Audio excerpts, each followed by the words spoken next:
Shalom, shalom, shalom, shalom à tous et à toutes. Bon matin pour certains, bon après-midi pour d'autres. J'espère que chacun de vous se porte bien. Merci encore d'avoir répondu à ce tôt appel au cours duquel nous allons vraiment avoir un temps de partage, un temps d'échange. Nous allons essayer de répondre à des questions qu'on se pose encore. Après le programme, il y a sûrement des questions qui sont rester en suspens dans ton cœur. Donc, c'est vraiment l'occasion que le Seigneur nous donne de pouvoir apporter des réponses. Merci à vous qui êtes connectés. Et puis, on espère que les autres vont nous rejoindre. Donc, nous allons commencer. La Bible dit qu'au commencement était Dieu. C'est pourquoi, alors que nous voulons commencer ce programme, nous voulons vraiment prier pour confier tout ce qui va être dit, les questions qui vont être posées, les réponses qui vont être apportées, que ce soit le Seigneur lui-même qui réponde aux questions, que ce soit le Seigneur lui-même qui prenne le contrôle de tout ce temps, que ce soit lui-même par son esprit, par le Saint-Esprit qui dirige les choses. Tu vas prier là où tu es. Seigneur, nous te bénissons. Nous te rendons grâce. Merci pour cet autre jour que tu nous donnes.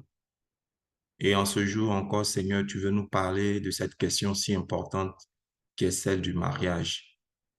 Seigneur, à la suite des 3 matinales, tu as voulu qu'on prenne ce temps pour qu'on puisse clarifier un certain nombre de choses, éclaircir un certain nombre de choses, et répondre aux questions que nous nous posons. Et alors que nous commençons ce temps, nous voulons vraiment que ce soit toi qui en sois le maître, que tu sois le Seigneur de ce temps, que tu en prennes entièrement et totalement le contrôle, que tout ce qui peut être distraction soit éloigné de nous, que tout ce qui peut être confusion soit éloigné de nous, que tout ce qui peut être aveuglement soit éloigné de nous, que nous soyons ouverts, que nous soyons aptes à recevoir ce que tu veux nous dire, à recevoir tes réponses, que nos cœurs soient cette terre fertile dont tu as parlé dans ta parabole, cette terre qui a produit du fruit, que nos cœurs soient vraiment disposés à recevoir ta parole ce matin. Viens répondre à nos questions au travers de la bouche de ton serviteur. Viens éclairer notre lanterne. Viens nous ouvrir les yeux sur ce que nous n'avons pas vu. Viens nous permettre de comprendre ce que nous n'avons pas compris lors des 3 matinales. Viens, Seigneur, répondre aux questions. Nous nous attendons à toi. Saint-Esprit, prends le contrôle de ce temps. Prends le contrôle. Prends le contrôle de la technique. Prends le contrôle, Seigneur, des moyens qui sont utilisés, des appareils qui sont utilisés pour se connecter ce matin. Et surtout, fais du bien à mon frère et à ma sœur qui est connecté ce matin. Mon frère est venu avec une question, avec une préoccupation.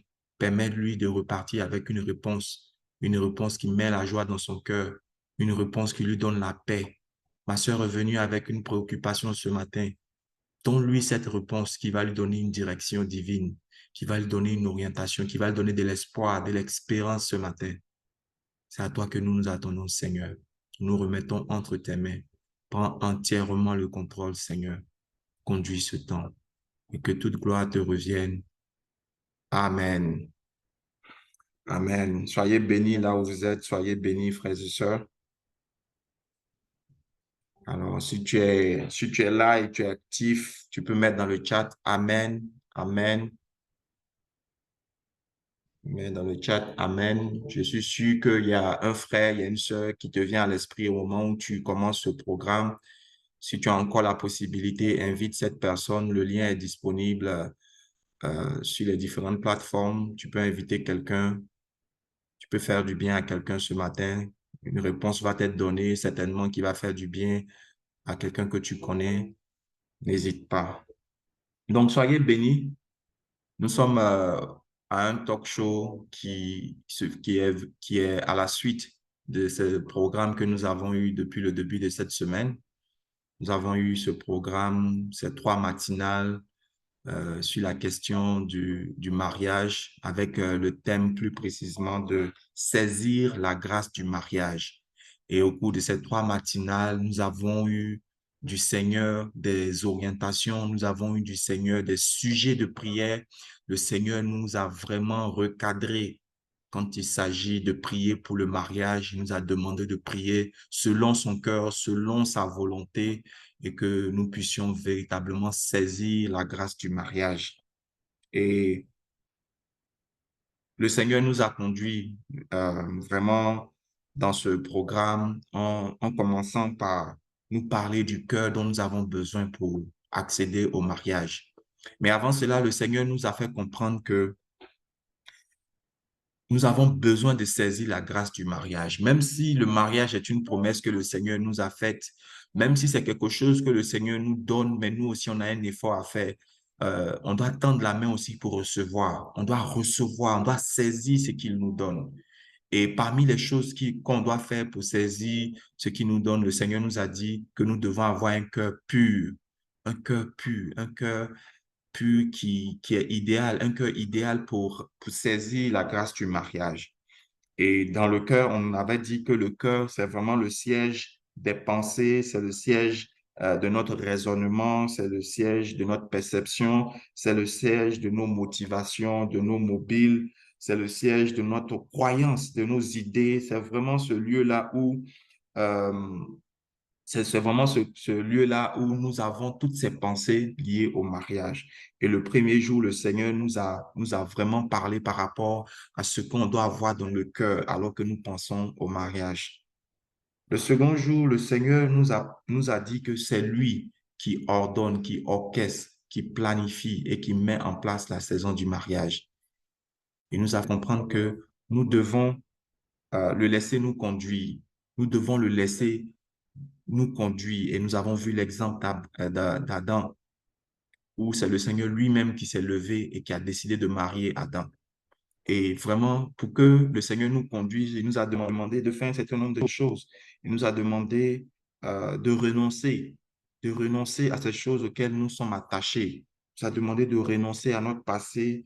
Il nous a demandé de renoncer à tout ce qui nous contrôlait jusqu'à maintenant. Il nous a demandé de renoncer à ces choses. Il nous a demandé de bannir les choses de l'enfant. Il nous a demandé de grandir, de devenir des personnes matures, de mûrir dans nos façons de parler, dans notre façon de penser, dans notre façon de raisonner. Et le Seigneur nous a dit aussi de grandir dans notre amour, dans notre façon d'aimer. Le Seigneur a fait réaliser que l'amour que nous concevons, le sentiment d'amour que nous mettons en avant, c'est pas ce qu'il faut pour le mariage. Pour le mariage, nous avons besoin de cet amour qui devient une décision, cet amour qui devient un principe de vie, cet amour qui devient un mode de vie. C'est vraiment cela que le Seigneur nous demande de développer. Et il nous a parlé de l'amour selon lui, cet amour qui est patient, cet amour qui est plein de bonté, cet amour qui est point envieux, cet amour qui ne se pointe qui ne se vante point, pardon, cet amour qui ne s'enfle point d'orgueil, cet amour qui ne fait rien de malhonnête, cet amour qui ne cherche point son intérêt, cet amour qui ne s'irrite point, cet amour qui ne soupçonne point le mal, cet amour qui ne se réjouit point de l'injustice, cet amour qui ne se réjouit que de la vérité. Et cet amour qui excuse tout, qui pardonne tout, qui croit tout, qui est rempli d'espérance, qui supporte tout. C'est cet amour-là que le Seigneur nous a demandé de développer en nous. Il nous a parlé aussi des 4 dimensions de l'amour. Il nous a dit que nous devons vraiment nous assurer de grandir sur ces 4 dimensions. Il nous a parlé de l'amour en largeur. Il nous a dit que c'est cet amour qui nous permet d'aimer les autres autour de nous. Il nous a parlé de l'amour en longueur, qui nous parlait de l'amour dans le temps. C'est-à-dire qu'on commence à aimer, mais il faut qu'on perdure dans le temps. Il faut que cet amour perdure dans le temps. Il nous a parlé de l'amour en profondeur, cet amour qui est véritablement arriver jusqu'à devenir un commandement pour nous. Parce qu'en vérité, l'amour est un commandement. C'est un commandement que le Seigneur nous a donné. Donc, il nous demande de vraiment nous assurer d'obéir à ce commandement chaque jour, que cet amour soit profond en nous, qu'il aille trouver racine dans notre être le plus profond. Et en dernier lieu, le Seigneur nous a parlé de l'amour en hauteur ou l'amour élevé, où il nous a dit que nous devons avoir cet amour-là qui veut tirer les autres vers le haut, cet amour qui veut que les autres progressent à notre contact, cet amour qui est vraiment au-dessus des circonstances, des épreuves. On n'aime pas une personne parce que cette personne nous fait du bien. On n'aime pas cette personne, on n'aime pas une personne parce que cette personne est gentille avec nous. On aime cette personne parce que l'amour est en nous et l'amour est dans nos principes. L'amour est dans nos valeurs. Donc, véritablement, c'est vers ça que le Seigneur nous a emmenés. Et le troisième jour, le Seigneur nous a parlé de comment reconnaître ou choisir son conjoint. Parce qu'en effet, le Seigneur nous a rappelé que nous avons une part à jouer. C'est vrai que le Seigneur va disposer les temps et les circonstances. Il va amener des personnes vers nous, mais nous, on doit faire cet effort aussi de les reconnaître et de choisir, parce que nous avons un choix à faire. Et le Seigneur nous a dit que pour que nous puissions faire un choix qui soit, qui soit selon sa volonté, que pour que nous puissions reconnaître véritablement cette personne qui nous envoie, nous devons prendre le temps de le chercher. Nous devons prendre le temps de passer du temps avec lui. Nous devons vraiment aimer sa parole. Nous devons méditer sa parole jour et nuit. Nous devons aimer sa parole. Il nous a dit aussi que nous devons apprendre à marcher par son esprit pour que son esprit nous conduise justement à réussir notre mariage. Il nous a parlé de toutes ces choses. Aussi, le Seigneur nous a parlé de comment reconnaître notre conjoint. Il nous a dit il a une méthode, il a une façon d'opérer, notamment qu'il va permettre un certain nombre de circonstances. Et il nous a parlé de la nomination. La nomination qui est cette période-là au cours de laquelle le Seigneur va faire venir des gens dans notre vie, dans notre entourage, histoire de pouvoir nous frotter à ces personnes et qu'à la suite de ce contact, nous puissions découvrir en fait ce qui est caché en nous, ce que nous aimons au plus profond de nous qu'on ne peut pas dire ouvertement, ce que nous aimons, ce que nous n'aimons pas. Vraiment, cette période va nous permettre d'avoir des précisions sur ce qu'on est, sur ce qu'on est, sur ce qu'on aime, sur ce qu'on n'aime pas. Et vraiment, c'est vraiment une période que le Seigneur nous demande de capitaliser, de vraiment de maximiser, de vraiment prendre le temps de côtoyer des frères, de côtoyer des sœurs, de vraiment essayer de les côtoyer, non pas dans le but de marier quelqu'un, mais simplement de comprendre les autres, de nous connaître nous-mêmes et de nous découvrir. Et à la suite de cela, le Seigneur nous a dit qu'une autre façon qu'il nous donne de pouvoir mieux nous connaître, c'est par le service. Il nous a demandé d'être au service des autres. Il nous a parlé de ce que le service est un moyen de nous révéler même notre destinée. On regarde, on a vu dans la Bible des exemples. On a parlé de Rebecca elle a rencontré son mariage alors qu'elle était en train de servir sa famille. Elle allait prendre de l'eau au puits pour sa famille. Aujourd'hui même, je peux ajouter encore un autre exemple. Joseph dans Genèse, qui, lui, a vu sa destinée se réaliser parce qu'il allait obéir à son père. Son père l'a envoyé vers ses frères. Et c'est en allant là-bas qu'il a connu toutes ces péripéties qui l'ont emmené jusqu'à dans le palais de Pharaon. Je prends un autre exemple, David.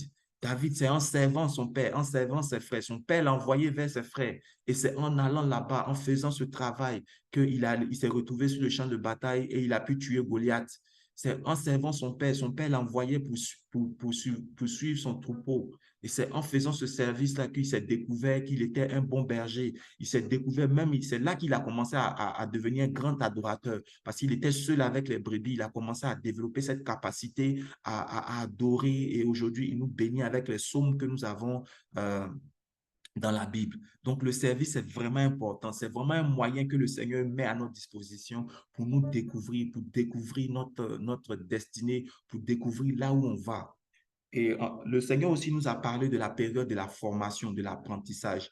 Il nous a dit que nous devons prendre le temps de nous former. Lui, il va disposer les temps, il va mettre aussi des occasions où nous allons apprendre, mais nous aussi, on doit avoir ce désir que de vouloir apprendre, que de vouloir nous former. Il nous a parlé d'aller vers des gens qui sont déjà mariés, des gens qui sont dans le mariage pour prendre conseil auprès d'eux. Il nous a demandé de nous intéresser au sexe opposé, de comprendre comment est-ce que le sexe opposé résonne, comment est-ce que le sexe opposé pense, comment est-ce qu'on perçoit la différence qui est dans le sexe opposé. Il nous a vraiment demandé de nous former, de prendre le temps de la formation. Il nous a dit aussi euh, que la personne qui va nous envoyer, la personne semblable, nous allons pouvoir la choisir en fonction d'un certain nombre d'éléments, des critères.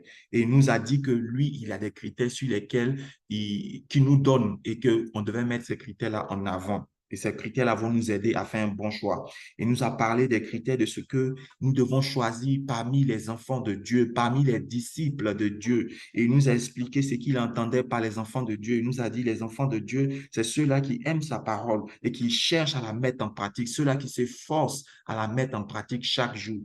Il nous a dit que nous devons choisir une personne à laquelle on peut s'attacher, une personne avec laquelle on aura des centres d'intérêt, des points communs, une vision commune, une personne avec laquelle on pourra avoir des projets, on pourra atteindre des objectifs, une personne avec laquelle on pourra vraiment concrétiser nos rêves. Il nous a demandé véritablement de regarder à ces critères. Et il nous a invités aussi, alors que nous serons en train de faire ces choix, il nous a demandé de prendre le temps de la réflexion. Il nous a dit qu'il nous a donné cette capacité de réfléchir afin que nous puissions arriver à prendre des bonnes décisions. Dans le monde de l'entreprise, on dit des décisions avisées, c'est-à-dire que tu prends une décision en ayant vraiment un certain nombre d'éléments sur lesquels tu peux t'appuyer. Donc, c'est dans la réflexion on va aboutir à cette décision avisée. On va prendre le temps de réfléchir, de méditer sur la personne qui se présente à nous. On va se projeter, on va voir un peu comment cette personne, si elle s'insère dans notre quotidien, si elle rentre dans nos vies, comment est-ce que notre vie sera. On va vraiment prendre le temps de planifier notre futur, de voir un peu où est-ce qu'on s'en va. Et le Seigneur nous a dit qu'on doit vraiment, dans les critères, on doit mettre de côté des critères qui ne sont pas essentiels, notamment des choses comme mettre l'accent sur la beauté. Il nous a dit que la beauté est trompeuse. Il ne faut pas qu'on se limite seulement à l'apparence, mais qu'on aille au plus profond. Quand on rencontre une personne, c'est vrai, le physique, c'est ce qu'on voit en premier, mais il nous a demandé d'aller au-delà. Et en cela, ce que Adam a dit, os de mes os, c'est-à-dire aller au-delà de ce qu'on voit, aller au-delà du physique.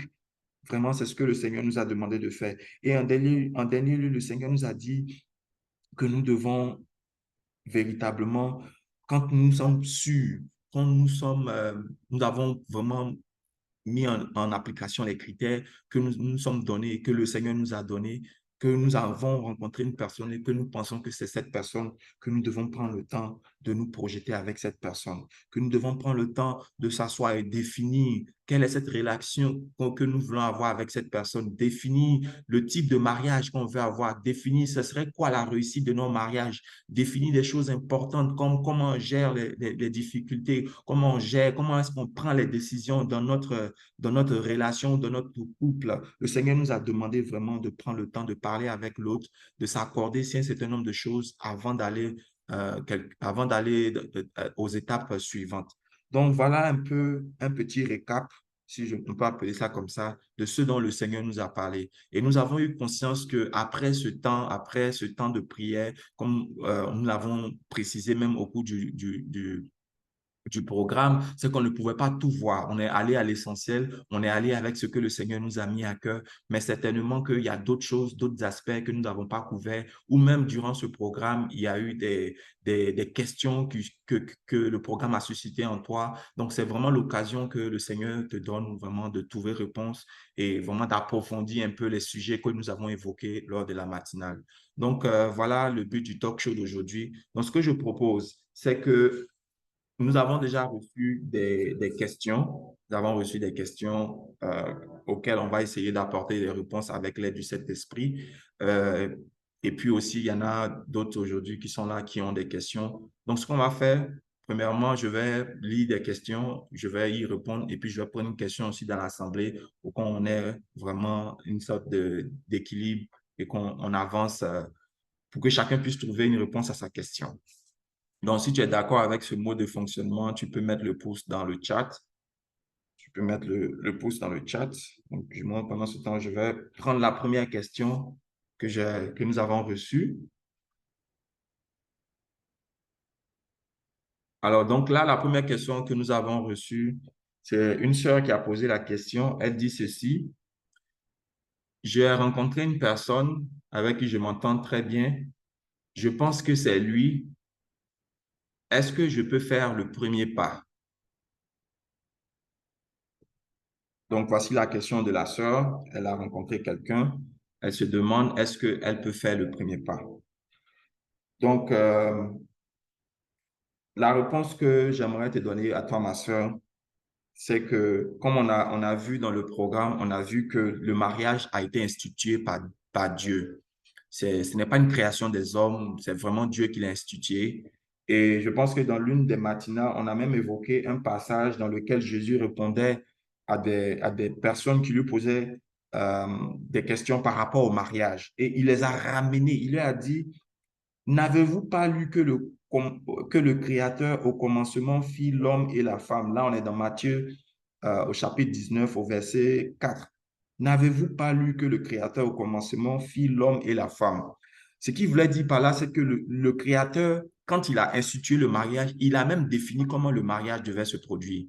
il a dit, c'est pourquoi l'homme quittera son père et sa mère, s'attachera à sa femme et les deux formeront une chair. Il a défini, il a déjà expliqué comment est-ce qu'il veut que les choses se passent. Donc, on doit vraiment se référer à ça. On doit se référer à ça. Donc, quand on se réfère à ce que le créateur du mariage, Dieu, lorsqu'il a institué le mariage, qu'est-ce qu'il a fait? C'est que il a emmené la femme vers l'homme, mais il n'a pas dit à l'homme, voici ta femme, Marie-là. Il n'a rien dit. Il n'a rien dit. Et c'est l'homme lui-même qui, à la découverte de la femme, s'est mis à déclarer que oui, cette fois-ci, c'est celle-là, c'est elle dont j'avais besoin, c'est celle-là qu'il me fallait, c'est celle-là que je recherchais. C'est l'homme lui-même qui l'a déclaré.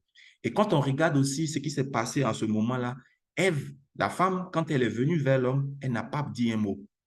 Elle n'a pas bronché. Dieu l'a emmenée là et elle a observé, elle a écouté ce que l'homme avait à lui dire. Ce que je veux te dire, ma soeur, c'est que laisse l'homme venir vers toi. Laisse-le te parler. Laisse-le découvrir le trésor que tu es. Laisse-le découvrir la merveilleuse personne que Dieu envoie dans sa vie. S'il ne réalise pas ça, que tu viens toi-même vraiment, comme on dit ça, toi-même tu veux vraiment t'imposer dans sa vie, il ne verra pas ta valeur parce que tu as de la valeur. Adam a dit cette fois-ci, ça dit qu'il y a longtemps qu'il cherchait, il y a longtemps qu'il était en train de chercher, mais il n'avait pas trouvé. Mais quand il a trouvé lui-même, c'est pas Dieu qui lui a dit, lui-même, il s'est mis à déclarer ces choses. Il faut que l'homme, quand il te voit, il faut qu'il aille bénir le Seigneur. Il faut qu'il dise au Seigneur, vraiment, tu as mis une personne dans ma vie que je sais que c'est un véritable trésor. Et c'est en ce moment-là qu'il pourra vraiment obéir à la parole de Dieu par rapport à toi. Parce qu'il aura compris que tu es venu dans sa vie pour le compléter, parce il aura compris que tu es venu dans sa vie pour l'aider, parce qu'il aura compris que tu es venu dans sa vie pour le bonifier, parce qu'il aura compris que tu es venu dans sa vie pour lui faire du bien. Donc, en ce moment-là, il ne pourra que te faire du bien. Voilà, la réponse c'est que ce n'est pas à toi de faire le premier pas. Laisse-le faire le premier pas. Le Seigneur va disposer les temps et les circonstances. C'est ce qu'on a vu lors de la deuxième matinale. C'est le Seigneur qui va orchestrer. Il aura une situation où l'homme va te découvrir. Il aura une situation où il va te voir. Il aura une situation où il va voir tes qualités. Il va voir la personne merveilleuse que tu es. Il va voir ton caractère. Il va voir ce que le Seigneur a déposé en toi. Il va voir tes valeurs. Il va voir ces choses-là et il va s'attacher à ces choses. Il va les reconnaître. Il va dire, voici ce qui me manquait. Voici la personne que je sais que si je m'associe avec cette personne, si je rentre dans une union avec cette personne, si je rentre dans une alliance avec cette personne, je ne peux qu'aller de l'avant. Je ne peux que réaliser la vision que le Seigneur m'a donnée. Je ne peux qu'accomplir la destinée que le Seigneur veut que j'accomplisse. C'est en ce moment-là qu'il va te valoriser. Donc, la réponse, c'est que ne cherche pas à brusquer les choses, ne cherche pas à aider Dieu, parce que ça aussi, c'est une façon de faire. On veut aider Dieu. On dit Dieu, ah, il est trop lent. Moi, j'ai aller vite. Non, ne cherche pas à aider Dieu. Dieu n'a pas besoin d'aide. Il n'a pas besoin d'aide. Il se suffit, il est suffisant. Il maîtrise la situation. Ne t'inquiète pas. Reste à ta place. Fais ce que tu as à faire. Demeure la personne que tu dois être. Continue à chercher le Seigneur. Continue à le servir. Continue à te former. Continue à t'améliorer chaque jour. Continue à grandir dans ton amour. Continue. Fais ces choses-là et tu verras que les choses vont se faire d'elles-mêmes. Voilà la réponse que j'avais pour toi, ma soeur. Amen. Si tu es béni par cette réponse, tu peux mettre dans le chat yes, yes à la parole du Seigneur.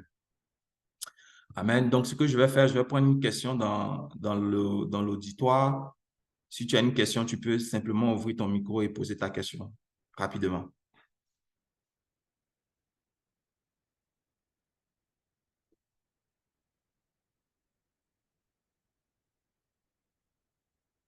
Ne soyez pas timide, hein, nous sommes en famille. Donc, si tu as une question ou si vous n'avez pas de questions pour l'instant, je peux aller avec une deuxième question que nous avons reçue. Alors, je pense que j'ai reçu une question aussi assez similaire dans laquelle la personne nous posait la question. La personne dit, le temps passe, mais personne ne vient. Le temps passe, mais personne ne s'approche de moi. Que dois-je faire? Alors, c'est une bonne question. Je pense que la réponse à cette question est dans la réponse que nous avons apportée à la première question. Donc, le temps passe, oui, mais nous avons dit que c'est le Seigneur qui déclenche la saison. C'est lui qui contrôle le moment. où il t'envoie la personne. Et il nous a dit que pour arriver là, il y a un certain nombre de choses qu'il veut voir en nous. Il veut nous voir grandir. Il veut nous voir, comme on appelle ça, développer ce cœur-là dont nous avons besoin pour le mariage. Il veut nous voir vraiment instituer, intégrer l'amour comme un principe en nous, non pas des sentiments d'amour, non pas, comment dirais-je, les émotions liées à l'amour simplement, mais il veut que l'amour entre vraiment très loin dans nos fondements, très loin en nous, que l'amour soit enraciné en nous. Donc, il nous a vraiment parlé et la matinale vraiment a été assez enrichissante par rapport à ça. Qu'est-ce qu'on doit faire? Qu'est-ce qu'on doit faire? Et surtout, la matinale nous a donné des sujets de prière, des sujets de prière. Et on a dit que on ne doit pas simplement prier pour dire, Seigneur, qui est mon conjoint? Qui est mon conjoint? Non, on doit prier pour demander au Seigneur, Seigneur, est-ce que tu me trouves prêt pour me marier? Seigneur, est-ce que je ne suis pas encore, j'ai pas encore rencontré la personne parce que tu estimes que je ne suis pas encore prêt, parce que tu estimes que je n'ai pas encore développé cette maturité dont j'ai besoin pour tenir un foyer. Est-ce que je ne suis pas encore marié parce que tu penses que je n'ai pas vraiment la lucidité pour prendre une décision par rapport au mariage. Seigneur, révèle-moi les choses que je dois corriger. Révèle-moi ces choses que je dois vraiment bannir de mon comportement, de mes attitudes, de ma façon de parler, de ma façon de raisonner. Quelles sont ces choses que je dois oublier, Seigneur? Quelles sont ces choses que je dois quitter pour que je puisse rentrer dans le mariage? Voici comment tu dois aborder cette question. Mais ne parle pas par rapport au temps. Le temps, c'est pas toi comment dirais-je, c'est pas toi qui en es le maître. Toi, tu dois être juste à ta place. Laisse le Seigneur faire les choses. Adam avait un besoin profond. Il a nommé tous les animaux. Il s'est rendu compte qu'il n'y avait personne comme lui, personne qui pouvait être assorti à lui, personne qui pouvait lui être semblable. Mais il ne s'est pas pour autant fâché, il ne s'est pas pour autant plaint auprès de Dieu. On ne voit pas dans la parole Adam en train de se plaindre. Toi, Seigneur, tu m'as donné tout un jardin, tu m'as donné tous ces animaux à nommer. Tu sais très bien que je ne peux pas le faire. Tu sais très bien que j'ai besoin d'aide. Tu sais très bien que tout seul, c'est difficile. Tu sais que le quotidien seul, c'est difficile. Pourquoi tu ne m'envoies pas la personne? Pourquoi tu ne m'envoies pas une personne? Il ne s'est pas plaint. Il a juste fait ce qu'il avait à faire. Le Seigneur lui a donné du travail, il a fait. Le Seigneur lui a dit, garde, cultive le jardin, il a fait. Il est resté à sa place. Il a attendu. Pendant ce temps, il se développait. Quand il travaillait, il acquérait ses capacités, ses nouvelles aptitudes. Il est en train de se développer. Il apprenait auprès de Dieu au fur et à mesure. Et quand le moment est arrivé, Dieu lui-même l'a fait tomber dans un profond sommeil. C'est Dieu lui-même qui l'a fait. Il a pris Ève, il a bâti Ève, il a envoyé Ève encore vers lui. C'est la même chose qui va se produire pour toi. Ne te presse pas, ne cherche pas à sauter les étapes, ne cherche pas à aider Dieu, ne t'inquiète pas par rapport à ça. Juste fais ce que tu as à faire. Ce que le Seigneur te demande, fais-le. C'est pour ça qu'on a dit qu'il faut être sensible au Saint-Esprit. Parce que le Saint-Esprit va te demander de faire un certain nombre de choses. Il va te montrer, il va te dire, regarde, ça là, ce que tu fais, c'est pas bien. Il va te dire, voici ça là, il faut commencer à développer. Regarde cette femme qui est mariée. Regarde comment elle se comporte. Essaie d'acquérir son comportement. Regarde comment ce monsieur tient sa famille. Regarde comment ce monsieur éduque ses enfants. Regarde, va participer à ce colloque, va participer à ce séminaire, va dans ton église, ils sont en train de parler de la question du mariage, va écouter ce qu'ils sont en train de dire, le Saint-Esprit va t'orienter, il va te conduire tout doucement et tu verras que les choses vont prendre place. Donc, il n'y a pas raison de s'inquiéter, il n'y a pas raison d'avoir peur par rapport au temps, il n'y a pas raison de vouloir presser les choses, de vouloir vraiment aider Dieu. Voilà, ne cherche pas à aider Dieu. Juste sois à ta place. Fais ce que tu dois faire. Comme on a dit, chacun a un rôle à jouer. Dieu a son rôle, c'est de créer la saison, d'envoyer les personnes, d'envoyer la personne. Mais toi aussi, tu as un rôle à jouer, à te préparer, à te former, à vraiment te disposer, à avoir ce cœur dont tu as besoin pour le mariage. Voilà. Voici ma réponse. Sinon, la réponse que le Seigneur te donne ce matin par rapport à cette question. Amen.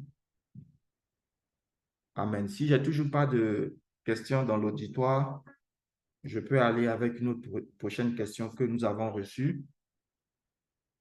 Alors, la question dit ceci. J'ai fait un songe dans lequel j'ai vu mon conjoint et je ne sais pas quoi faire. Wow, ça c'est une très, très, très, très bonne question. C'est une très, très, très bonne question. Je pense que beaucoup d'entre nous ont déjà fait des songes où ils ont vu une personne comme étant cette personne-là avec laquelle Dieu veut qu'on vive, Dieu veut que on se marie, on a vu cette personne-là, waouh, c'est le conjoint de ma destinée, c'est la conjointe de ma destinée. C'est une excellente question. Sur cette question, je pense que nous qui sommes des églises vases d'honneur, nous sommes vraiment bénis d'avoir notre père spirituel, le pasteur Mohamed, qui vraiment prend le temps de nous enseigner sur les songes, sur comment on dit ça, sur les visions et les songes. Il prend le temps, il a son émission qu'il fait chaque mardi, le MS Live. Et présentement, la question des songes et des visions est traitée. Le Seigneur va plus en profondeur. Et il y a même une école qu'il tient tous les, les vendredis à partir de minuit. Voilà, où il parle aussi, on appelle ça l'école des prophètes Night Fire, où il parle vraiment aussi de cette question. Il traite vraiment cette question, la question des songes et des visions en long et en large. Donc, moi, l'aspect que je vais prendre ici pour te répondre, c'est vraiment dans le cadre du mariage. Et je suis sûr que ma réponse ne sera pas complète, mais je te donne juste des pistes. Je te donne juste des pistes parce que le plus important, c'est ce que le Seigneur te dit. Le plus important, c'est ce que l'Esprit de Dieu met dans ton cœur. C'est pas ce que les hommes vont dire parce que ta destinée est spéciale, elle est unique. Ta vie, elle est unique. Elle n'est pas pareille comme celle de tout le monde. Donc, il faut vraiment être connecté à l'Esprit de Dieu. Il faut être connecté au Seigneur. C'est lui qui va te dire où tu vas. C'est lui qui va te dire quelle est la destinée qu'il a préparée d'avance pour toi. Donc, c'est vraiment des pistes qu'on peut te donner, mais on peut pas vivre ta vie. On peut pas vraiment te dire que voici exactement ce que tu dois faire. Il faut juste être sensible à l'Esprit de Dieu. Donc, pour apporter la réponse ici, dit, j'ai fait un songe dans lequel j'ai vu mon conjoint et ma conjointe, ou ma conjointe, voilà, ça peut être aussi une sœur, un frère, pardon. Bon, moi, honnêtement, pour répondre à cette question, le Seigneur m'a amené dans le livre de Matthieu au chapitre 16, verset 17. Matthieu 16, verset 17. Bon, je vous donne un peu le contexte. On ne va pas tout lire le passage, mais je vous donne un peu le contexte. Donc là, il s'agissait de Jésus qui était avec ses disciples et il était en train de discuter avec ses disciples et il y a eu l'apôtre Pierre, Simon Pierre, à qui il a posé une question à tous ses disciples en fait. Il a posé une question. Il a demandé, qui dit-on que je suis, moi, le Fils de l'homme? Et les uns disent que tu es Jean-Baptiste, les autres Élie, les autres Jérémie ou l'un des prophètes. Et vous, leur dit-il, que dites-vous que je suis? Simon-Pierre répondit, tu es le Christ, le Fils du Dieu vivant. Et donc, voici le passage qui nous intéresse, le verset 17. Donc, Matthieu 16, verset 17. Jésus, reprenant la parole, lui dit, tu es heureux, Simon, fils de Jonas, car ce ne sont pas la chair et le sang qui t'ont révélé cela, mais c'est mon Père qui est dans les cieux. Amen. Donc je répète, Jésus reprenant la parole dit à Simon, tu es heureux, Simon, fils de Jonas, car ce ne sont pas la chair et le sang qui t'ont révélé cela, mais c'est mon Père qui est dans les cieux. Amen. Donc, ici, ce que Jésus était en train... Simon a donné une révélation. Il a parlé, il a donné une réponse que Jésus a trouvé vraiment une bonne réponse. Jésus lui a demandé, mais qui vous pensez que je suis? Ou bien qu'est-ce que vous pensez que qui vous pensez que je suis? Chacun a donné sa réponse. D'autres ont dit, peut-être tu es Jean-Baptiste. D'autres disent, peut-être tu es Élie. D'autres disent, peut-être que tu es Jérémie qui est revenu à la vie. Et Simon a donné une réponse particulière. Il dit, toi, tu es le Christ, tu es le Fils du Dieu vivant. Et Jésus a repris la parole et dit, waouh, ce que tu viens de dire, c'est exceptionnel. Mais tu sais quoi, Simon, toi-même, tu n'aurais pas pu le dire parce que ce n'est pas ta chair qui t'a dit cela. Ce n'est pas ton âme qui t'a révélé cela, mais c'est mon Père qui est dans les cieux. Autrement dit, c'est le Saint-Esprit qui t'a révélé cela. D'accord? Donc, voici la réponse que Jésus a donnée. Donc, avec cette réponse, on peut essayer de répondre à ta question. Ça dit, ce que Jésus est en train de nous dire par là aussi, c'est que la chair, c'est-à-dire ton corps, tes sens, peuvent te donner des informations. C'est ce que Jésus est en train de nous dire. Ça dit que tu aimes une personne, ça dit que tes sens déjà aiment cette personne. Ta chair va te donner des révélations par rapport à cette personne. Ta chair peut te donner des révélations. Ta chair peut te parler. Jésus nous dit, ce n'est pas le sang c'est l'âme. Ce n'est pas ton âme qui t'a révélé cela. Ça veut dire quoi? Ça veut dire que l'âme ou du moins les émotions peuvent te donner des révélations. Peuvent te donner des révélations. Ça peut te parler. C'est-à-dire, tu es déjà attaché à une personne, tu aimes déjà la présence de cette personne, tu aimes vraiment sa façon de parler, tu aimes vraiment sa façon de se tenir avec toi. Et tu peux aller te coucher, ton âme va te donner des songes par rapport à cette personne. Ton âme peut te parler par rapport à cette personne. C'est ce que le Seigneur est en train de nous révéler. Et enfin, il nous dit que l'Esprit de Dieu peut aussi nous donner des révélations. Moi, je ne sais pas exactement quelle est cette partie de ton corps, de ton être, soit ton âme, soit ta chair, soit ton esprit, qui t'a donné ce songe. Mais ce que je sais, c'est que quand on était dans la matinale, on a dit qu'on doit avoir cette aptitude. On doit prendre le temps de bâtir notre relation avec le Seigneur. On doit vraiment prendre le temps de lui poser des questions. On doit prendre le temps vraiment de s'approcher de lui avec humilité pour lui demander de nous parler, de nous parler par rapport à nous-mêmes, par rapport à là où on va. On doit prendre le temps de lire sa parole, de s'imprégner de cette parole, de laisser cette parole nous transformer chaque jour. On a dit qu'on doit laisser le Saint-Esprit nous conduire. On doit laisser l'Esprit de Dieu nous conduire, on doit développer notre sensibilité au Saint-Esprit. Ce que je veux te dire, c'est que si tu fais un tel songe, il y a pas à s'alarmer, il y a pas besoin de sortir de ce songe et aller faire des démarches par rapport à cette personne directement. Il y a pas besoin de ça. J'ai reçu un songe, je vais prier le Seigneur. Je vais lui demander, Seigneur, ce que j'ai reçu là, est-ce que c'est toi qui m'as parlé? Est-ce que c'est toi qui m'as parlé? Est-ce que c'est toi qui es en train de me donner une instruction? Est-ce que c'est toi qui es en train de me donner une orientation? Est-ce que c'est toi? Saint-Esprit, est-ce que c'est de toi que ce songe vient? Est-ce que c'est toi qui m'as parlé? Tu pries, tu ne vas pas commencer à faire quoi que ce soit avant d'avoir eu l'assurance du Seigneur que c'est le Seigneur qui t'a donné une orientation. Ça, c'est la première chose. Il faut vraiment développer ta relation avec le Seigneur. Sinon, la chair, les sens, le corps humain donne des révélations. L'âme donne des révélations. Donc, tu n'es pas vraiment à l'abri de te tromper. Tu n'es pas à l'abri de te tromper. Tu peux te tromper. Donc, il faut laisser l'Esprit de Dieu prendre le contrôle, prendre le dessus, laisse l'Esprit de Dieu te parler par rapport à cette situation. La seconde chose, quand on a, toujours dans la matinale, le Seigneur nous a dit qu'il nous a donné la capacité de réfléchir. Il nous a donné cette capacité-là à imaginer le futur, à nous projeter, à vraiment, comment dirais-je, à vraiment prendre le temps d'analyser, d'examiner la personne que nous voulons épouser. Je pense que ça aussi, ça rentre en ligne de compte. Si tu as eu une révélation par rapport à une personne que tu veux épouser, mais il faut prendre le temps de réfléchir aussi. Il faut regarder, cette personne est où en ce moment? Cette personne fait quoi? Est-ce que cette personne-là peut vraiment, comment on dit, peut venir, je peux être semblable avec cette personne? Est-ce que je peux m'attacher à cette personne? Voilà des éléments que tu as pour répondre à cette question. Est-ce que je peux m'attacher avec cette personne? Est-ce que en ce moment-ci, cette personne-là marche avec le Seigneur comme moi je le fais? Est-ce que cette personne-là vient de la famille de Dieu? Est-ce qu'elle est disciple de Dieu? Est-ce qu'elle s'efforce à écouter la parole de Dieu et à la mettre en pratique? Tu as tous ces éléments-là que tu peux utiliser. Est-ce que cette personne-là, comment dirais-je, bref, je veux dire, tu as vraiment la latitude de réfléchir et de pouvoir aller chercher les réponses auprès du Seigneur. Tu vas prier jusqu'à avoir la conviction. Si tu es une femme, si tu es une femme que c'est un homme que tu as vu dans ton songe, tu ne vas pas te lever, faire les premières démarches pour aller rencontrer cette personne. Tu vas laisser le Seigneur conduire les choses.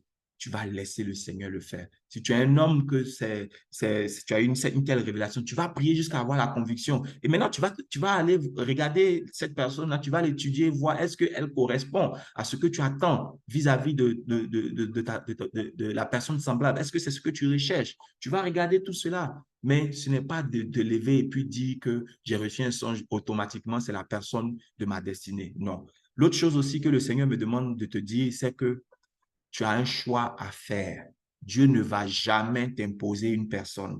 Il ne va jamais t'imposer une personne. Quand Dieu a envoyé Ève à Adam, il n'a rien dit. Il a seulement disposé les temps, les circonstances. Il a emmené. C'est lui qui a emmené, mais il n'a rien dit. Il ne te dira pas, marie cette personne obligatoirement. Ou sinon, non, non, non, non, c'est pas comme ça. Tu as un choix. Tu as une décision à prendre. Parce qu'après, il faut que tu puisses assumer ta décision. On l'a vu le deuxième jour au niveau de la maturité. Il faut que tu puisses assumer ta décision. Il faut que tu dises, j'ai décidé, je l'assume. J'assume ma décision. C'est ça. que le Seigneur veut que tu fasses. Donc, il ne va pas t'imposer. S'il fait un choix pour toi en ce moment-là, c'est lui qui doit assumer le choix, ce n'est pas toi. Voilà, mais c'est toi qui dois faire le choix. Donc, tu as tous ces éléments-là pour te guider. Ne te laisse pas tromper par tes sens, ne te laisse pas tromper par tes émotions. Sois vraiment fidèle à ce que le Seigneur te dit. Écoute sa parole. Sois sensible au Saint-Esprit. Prie par rapport à tout ce que tu reçois comme révélation. Et j'ai cette illustration-là qui me vient à l'esprit. On nous dit que l'homme est trinitaire, d'accord? Donc, il a trois parties. Il a le corps physique qu'on peut toucher, il a l'âme où on a les émotions, les motivations, etc. Et puis, il a son esprit, d'accord? Et si on regarde bien, c'est l'esprit qui doit être au-dessus des deux autres parties. Si on regarde bien, c'est l'esprit qui doit être au-dessus. C'est ce que nous comprenons. Et cet esprit-là, il représente un tiers. C'est-à-dire, sur les trois, cet esprit-là représente un tiers. Donc, si tu as une révélation, il y a il y a un tiers, c'est-à-dire 33% de chances que ça vienne de l'esprit. Les autres, là, c'est-à-dire que ça vient de ta chair ou de tes émotions. Donc, le risque de se tromper est tellement élevé que tu ne vas pas vraiment prendre ça à la légère. Il faut vraiment prendre le temps de la prière. Il faut prendre le temps de prier, chercher Dieu, demander au Seigneur, voici, je ressens quelque chose dans mon cœur. Vraiment, je sens que c'est quelque chose de bon, mais je ne sais pas. Est-ce que c'est toi? Est-ce que c'est toi qui es en train de me conduire, Saint-Esprit? Et tu vas lire aussi la parole de Dieu. Est-ce que ce que tu as reçu comme révélation, c'est contraire à ce qui est dit dans la Bible? Est-ce que c'est contraire à la façon d'agir de Dieu? Est-ce que c'est contraire? Tout ça, c'est pour t'aider, c'est pour t'orienter. Voilà la réponse que j'avais pour toi. J'espère que ça aide quelqu'un ce matin. Les songes, ce n'est pas une mauvaise chose, c'est Dieu lui-même qui envoie les songes. Enfin, les songes, Dieu les envoie aussi. C'est un moyen qu'il utilise pour nous parler, mais on doit faire attention parce que la chair aussi envoie des songes. L'âme aussi envoie des songes. L'âme aussi envoie des révélations. Amen. Amen. Est-ce qu'on a une question dans l'auditoire?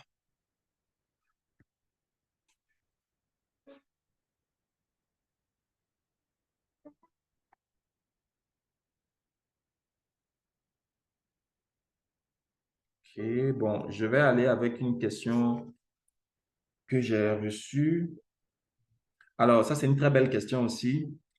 La personne demande, elle dit, je chemine ou du moins je côtoie un frère et en marchant avec lui, je découvre des choses que je n'aime pas.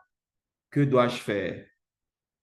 Bon, en fait, je pense que l'idée ici aussi, c'était de dire, est-ce que la personne n'est pas trop exigeante? Est-ce que la personne n'est pas trop, comment je peux dire ça? Oui, c'est ça, trop exigeante par rapport à la personne, tout et tout. Donc, c'est une très, très, très bonne question. Alors, la réponse à cette question vraiment est dans le programme qu'on a passé ensemble depuis le début de la semaine, dans les matinales. Le Seigneur nous avait déjà parlé par rapport à vraiment le cœur qu'on doit avoir, la mentalité qu'on doit avoir lorsqu'on aborde le mariage. Le Seigneur nous a dit que le mariage, c'est une alliance. Ce n'est pas, comment on appelle ça, ce n'est pas seulement le folklore qu'on voit, ce n'est pas seulement les paillettes, ce n'est pas les dorures, la belle robe de mariée, les beaux costumes, les gens qui viennent à la cérémonie, ce n'est pas que ça seulement, mais c'est vraiment quelque chose de très important. Le Seigneur tient vraiment le mariage à un très haut niveau d'estime. Il a dit dans sa parole que le mariage soit honoré de tous. De la même façon, il a dit que tu honoreras ton père et ta mère. Il dit tu dois honorer le mariage. Donc, le Seigneur prend le mariage très au sérieux. Donc, il y a un certain nombre de choses qu'il nous a données pour nous aider parce que ce n'est pas facile que de pouvoir aller dans le mariage. De toute façon, ce n'est pas une création des hommes. Donc, mettons un véhicule. Si j'ai un véhicule, j'ai une Mercedes, si la Mercedes tombe en panne, je vais pas, le réflexe que je vais avoir, c'est d'aller vers le constructeur de Mercedes. Je ne vais pas aller ailleurs. C'est vers lui que je vais aller. C'est lui qui a créé ça. C'est lui qui l'a conçu. Donc, lui, il est plus à même que de pouvoir diagnostiquer le problème, que de pouvoir voir ce qui ne marche pas. Et donc, au cours de ces matinales, le Seigneur nous a ouvert les yeux sur ce que lui, il estime comme important que nous devons acquérir pour pouvoir réussir notre mariage, pour pouvoir réussir notre marche vers le mariage, pour pouvoir saisir la grâce du mariage. Donc, la question que la personne pose ici, c'est qu'elle rencontre une personne, elle se rend compte qu'elle n'aime pas un certain nombre de choses sur cette personne. Bon, la réponse, elle est vraiment simple. On a dit qu'on doit pouvoir arriver à à se projeter avec la personne que on veut épouser. On doit pouvoir se projeter. Se projeter, c'est pas simplement dire, bon, dans 3 mois, on va se marier. euh, voilà, voilà. Non, il faut voir un peu plus que ça. Plus d'1 an, plus de 2 ans, plus de 5 ans. En fait, vous allez être marié pour la vie. Il faut te voir en train de passer toute ta vie auprès de cette personne. Est-ce que ce que tu découvres maintenant, là, tu peux supporter ça toute ta vie? Est-ce que tu peux t'accommoder de cela toute ta vie? Est-ce que un jour tu vas pas craquer parce que tu n'en peux plus? Parce que la vérité, c'est que ce que tu vois maintenant avant de te marier, c'est pas dans le mariage que ça va changer. Dans le mariage, ça ne va pas changer. Dans le mariage, ça va pas changer. Le moment favorable pour que ça change, c'est avant le mariage. C'est avant le mariage. Parce que dans le mariage, tu vas vivre avec ça. Parce que le Seigneur va te dire, mais tu savais qu'il était comme ça. Et puis tu as fait la décision de te marier avec lui. Maintenant, pourquoi tu te plains? Pourquoi tu te plains? Fais avec, prends ton mal en patience, prie pour que le Seigneur fasse grâce, pour qu'il change. Mais ce n'est pas que quand vous allez vous marier, toi, en tant que femme, tu vas le changer. Ce n'est pas possible. Tu ne vas pas le changer. Il va garder ses habitudes. Il va les garder. Donc, ce que le Seigneur te donne, il te dit que il faut prendre le temps de réfléchir. Si tu vois des choses que tu n'aimes pas, c'est vraiment important que tu ne prennes pas ces choses à la légère. Il faut que tu les regardes, il faut que tu te projettes par rapport à ces choses. Tu dis, bon, voilà, j'aime pas ceci, j'aime pas. Est-ce que c'est des choses qu'on peut changer? Est-ce que c'est des choses que le frère peut comprendre et puis se dit, bon, voilà, il faut que je grandisse. Peut-être aussi, il a besoin de grandir dans sa maturité. Peut-être qu'il a besoin de grandir aussi dans son amour. Peut-être qu'il n'est pas encore prêt pour aller dans le mariage. Il y a plusieurs raisons. Mais toi, de ton côté, il faut que tu te projettes. Il faut que tu te projettes. Il faut que tu saches que ta décision, là, c'est ça que Dieu va soutenir. Donc, il faut que tu te donnes les moyens véritablement de faire une bonne décision. Maintenant, on a dit aussi que le Seigneur va t'emmener dans une étape, dans une saison qu'on a appelée la période de la nomination. Voilà. Je ne sais pas à quelle saison tu es, à quelle période, à quelle étape tu es, mais il faut savoir aussi que la nomination a pour rôle de te montrer ce que tu aimes, ce que tu n'aimes pas. Donc, ça peut être que tu es dans cette saison où les frères et les sœurs t'approchent, où tu es en train de découvrir que, ah, voilà, j'aime pas cette attitude, je n'aime pas cette attitude, je n'aime pas cette façon de faire, je n'aime pas cette façon de parler. Moi, en tant que personne, je ne supporte pas un certain nombre de choses. Et ce sont ces choses-là que tu vas prendre maintenant pour aller prier. Seigneur, voici ce que je découvre, c'est une telle personne. Bon, me connaissant, je constate que je n'aime pas ces choses-là. Mais Seigneur, est-ce que tu penses que c'est des choses qui peuvent m'empêcher de véritablement saisir la grâce du mariage? Est-ce que ce sont des choses superficielles? Est-ce que tu penses que c'est important pour mon mariage pour que je puisse vraiment mettre l'accent sur ces choses-là? Ou bien c'est moi-même, c'est ma chair qui me conduit? Seigneur, parle-moi par rapport à ça. J'ai vu ceci, je n'aime pas. Qu'est-ce que tu en penses? Qu'est-ce que tu en penses? Le Seigneur va te dire si c'est important, si c'est des choses sur lesquelles tu peux être flexible, si c'est des choses très importantes que tu dois exiger que ça puisse être réglé avant de rentrer dans un quelconque mariage, le Seigneur te le dira. Mais encore une fois, il faut que tu suives les principes de Dieu. Il ne faut pas juste faire fi, il ne faut pas te dire que, bon, le temps passe, voilà, je ne sais pas si je laisse ce frère-là, est-ce qu'il y aura un autre qui va venir? Est-ce que mon âge n'est pas en train de trop avancer? Bon, le frère-là, c'est vrai qu'il parle mal, mais il est gentil, mais bon, il connaît Dieu. Bon, non, non, non, c'est pas ça, c'est pas de ça qu'il est question. Le mariage, c'est une question de gens matures. Il faut que les deux personnes soient matures. Elles prennent leurs décisions en toute maturité, en toute lucidité. Donc, si tu constates quelque chose, comment on appelle ça? C'est un drapeau qui se lève pour te dire qu'il y a quelque chose qui ne va pas. Tu peux prendre cette chose-là pour aller prier. Tu peux prendre cette chose-là pour engager la conversation avec la personne pour que vous puissiez vraiment vous entendre, décider, faire une bonne décision ensemble. Voilà. Voilà la réponse que j'avais pour toi à ce sujet. Amen. Alors, je constate qu'il y a des questions qui viennent par le chat. Alors, je vais regarder rapidement.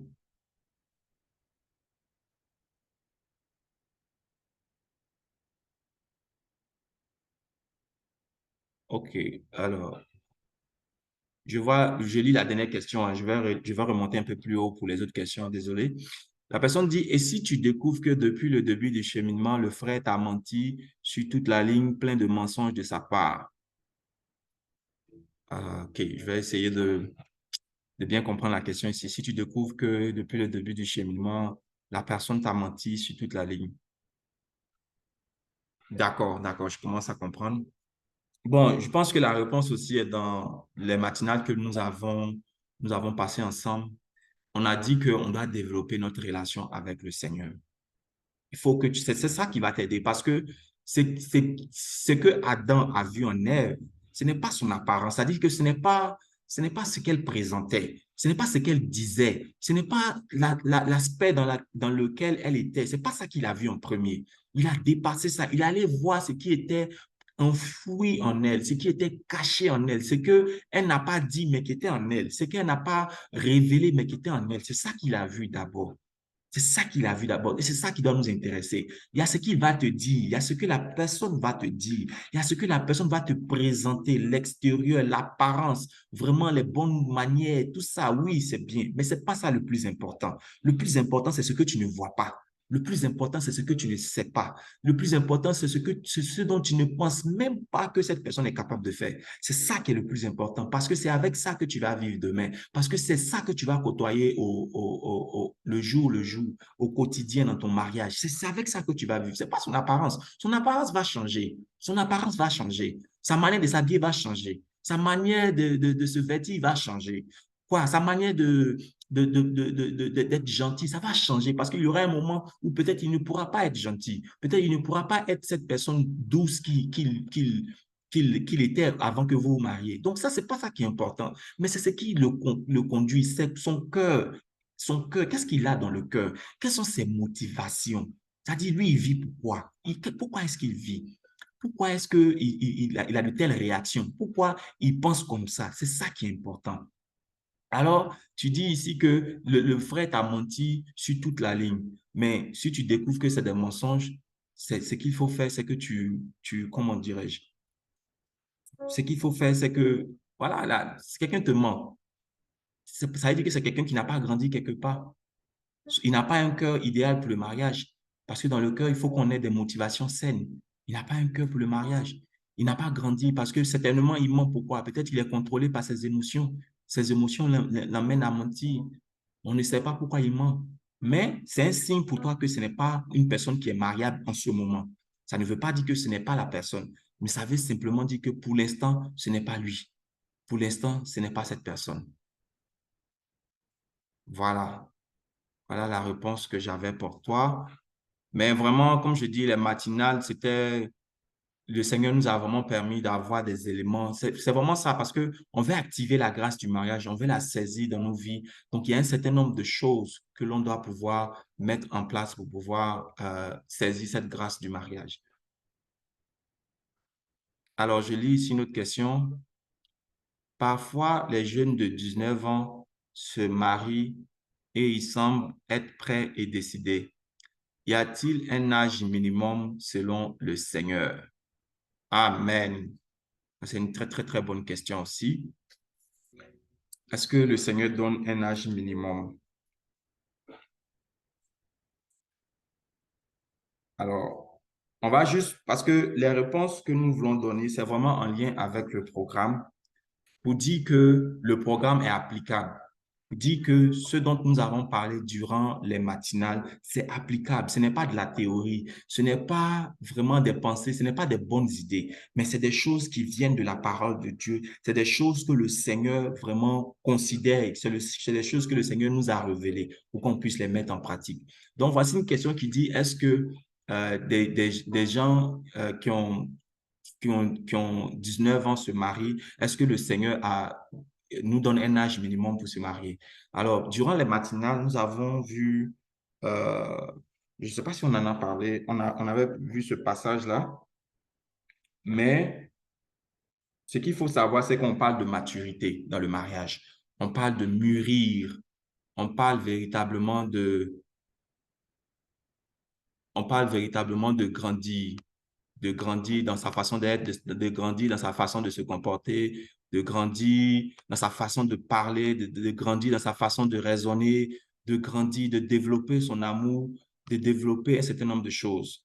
Donc, l'amour, disons, le mariage, c'est une question de personnes matures, de personnes qui sont capables de prendre des décisions et de les assumer, de personnes qui peuvent dire, oui, j'ai décidé d'être avec cette personne, je vais jusqu'au bout, de personnes qui peuvent dire que je peux transformer la vie de cette personne, je peux, comment dirais-je, je peux être son aide semblable, je peux l'aider à accomplir la destinée que le Seigneur a mis dans son cœur, je peux vraiment l'aider à atteindre ses objectifs. Ensemble, on peut le faire. Donc, pour ça, il n'y a pas d'âge minimum.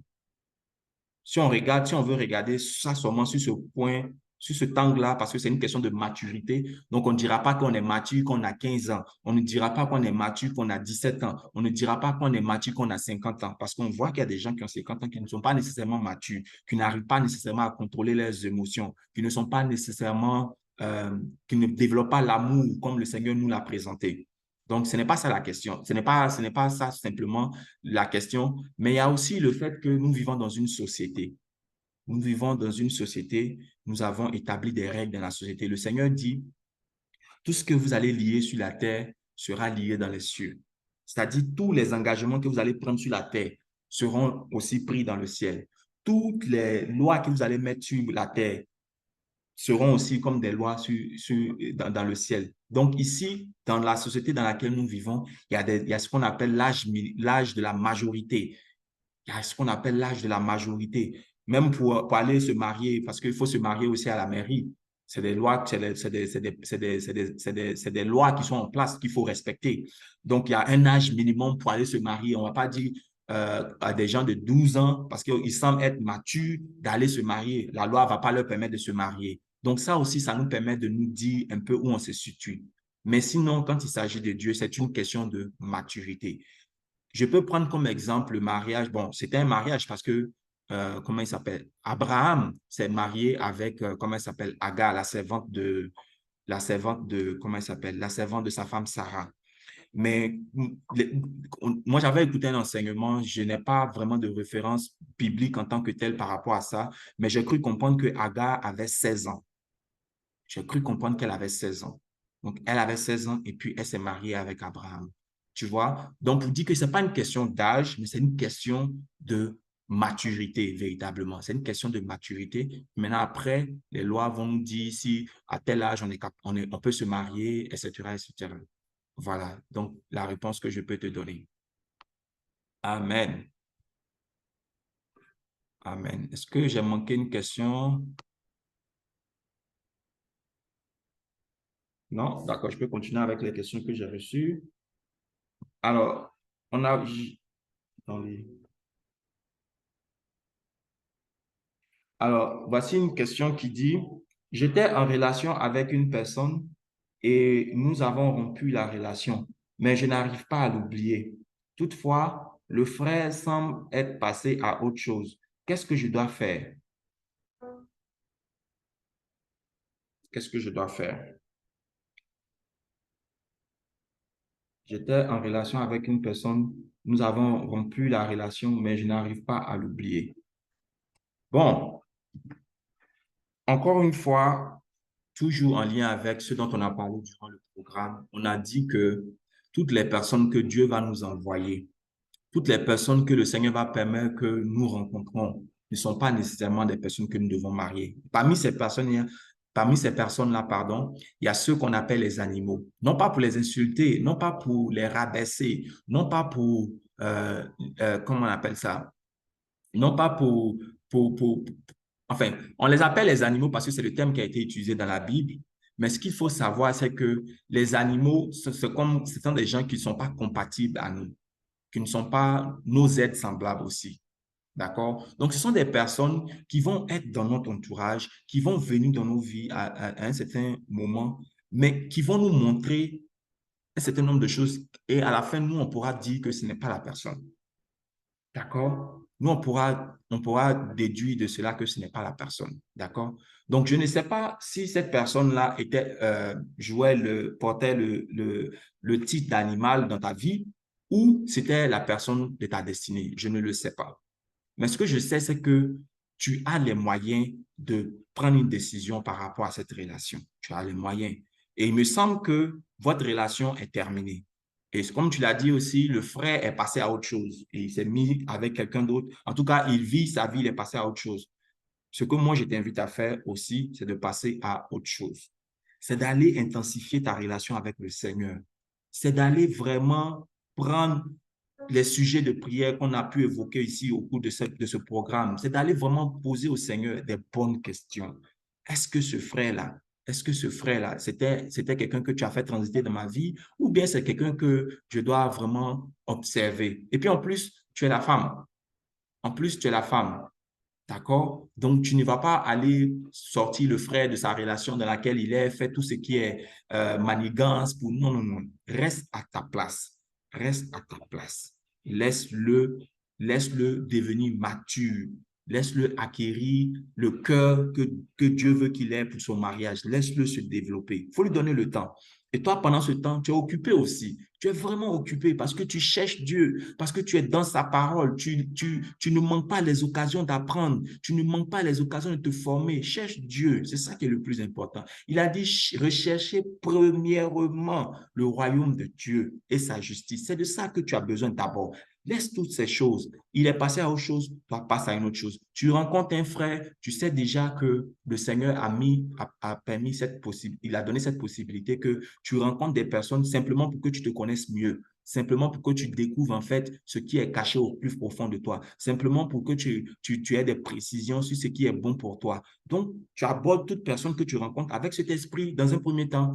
Voilà, tu rencontres, tu observes, tu fréquentes la personne, tu échanges avec la personne, tu essaies de voir un peu comment cette personne-là réfléchit, pense, raisonne, tout ce dont on a parlé durant les matinales. Tu essaies vraiment de le laisser, d'apprendre. Il faut aller avec un esprit d'apprentissage. Moi, c'est ce que je dis. Il faut vraiment être dans l'esprit d'apprendre. Et c'est en apprenant maintenant que tu vas tomber amoureux. Parce que tu vas découvrir des choses auxquelles tu peux te connecter. Tu vas découvrir des choses auxquelles tu peux t'attacher. Tu vas découvrir des choses qui te rejoignent dans tes valeurs, qui te rejoignent dans ta vision, qui te rejoignent dans la personne intérieure, la personne profonde que tu es. C'est en ce moment-là qu'on parle d'amour. Sinon, si c'est vraiment à cause de ce que tu vois, ce que tu entends, les actes, les gestes, tout ça, je t'assure que ce n'est pas durable. Je te confirme que ce n'est pas durable. Ce n'est pas du tout durable. Faut juste être à ta place. Faut être à ta place, faut faire ce que le Seigneur te demande de faire. Sois sensible au Saint-Esprit, sois sensible au Saint-Esprit. Le Saint-Esprit te dira si c'est elle, il va te conduire, il va te conduire. Voilà, voilà la réponse que je peux te donner par rapport à cette question. Amen. Une autre question dans le chat.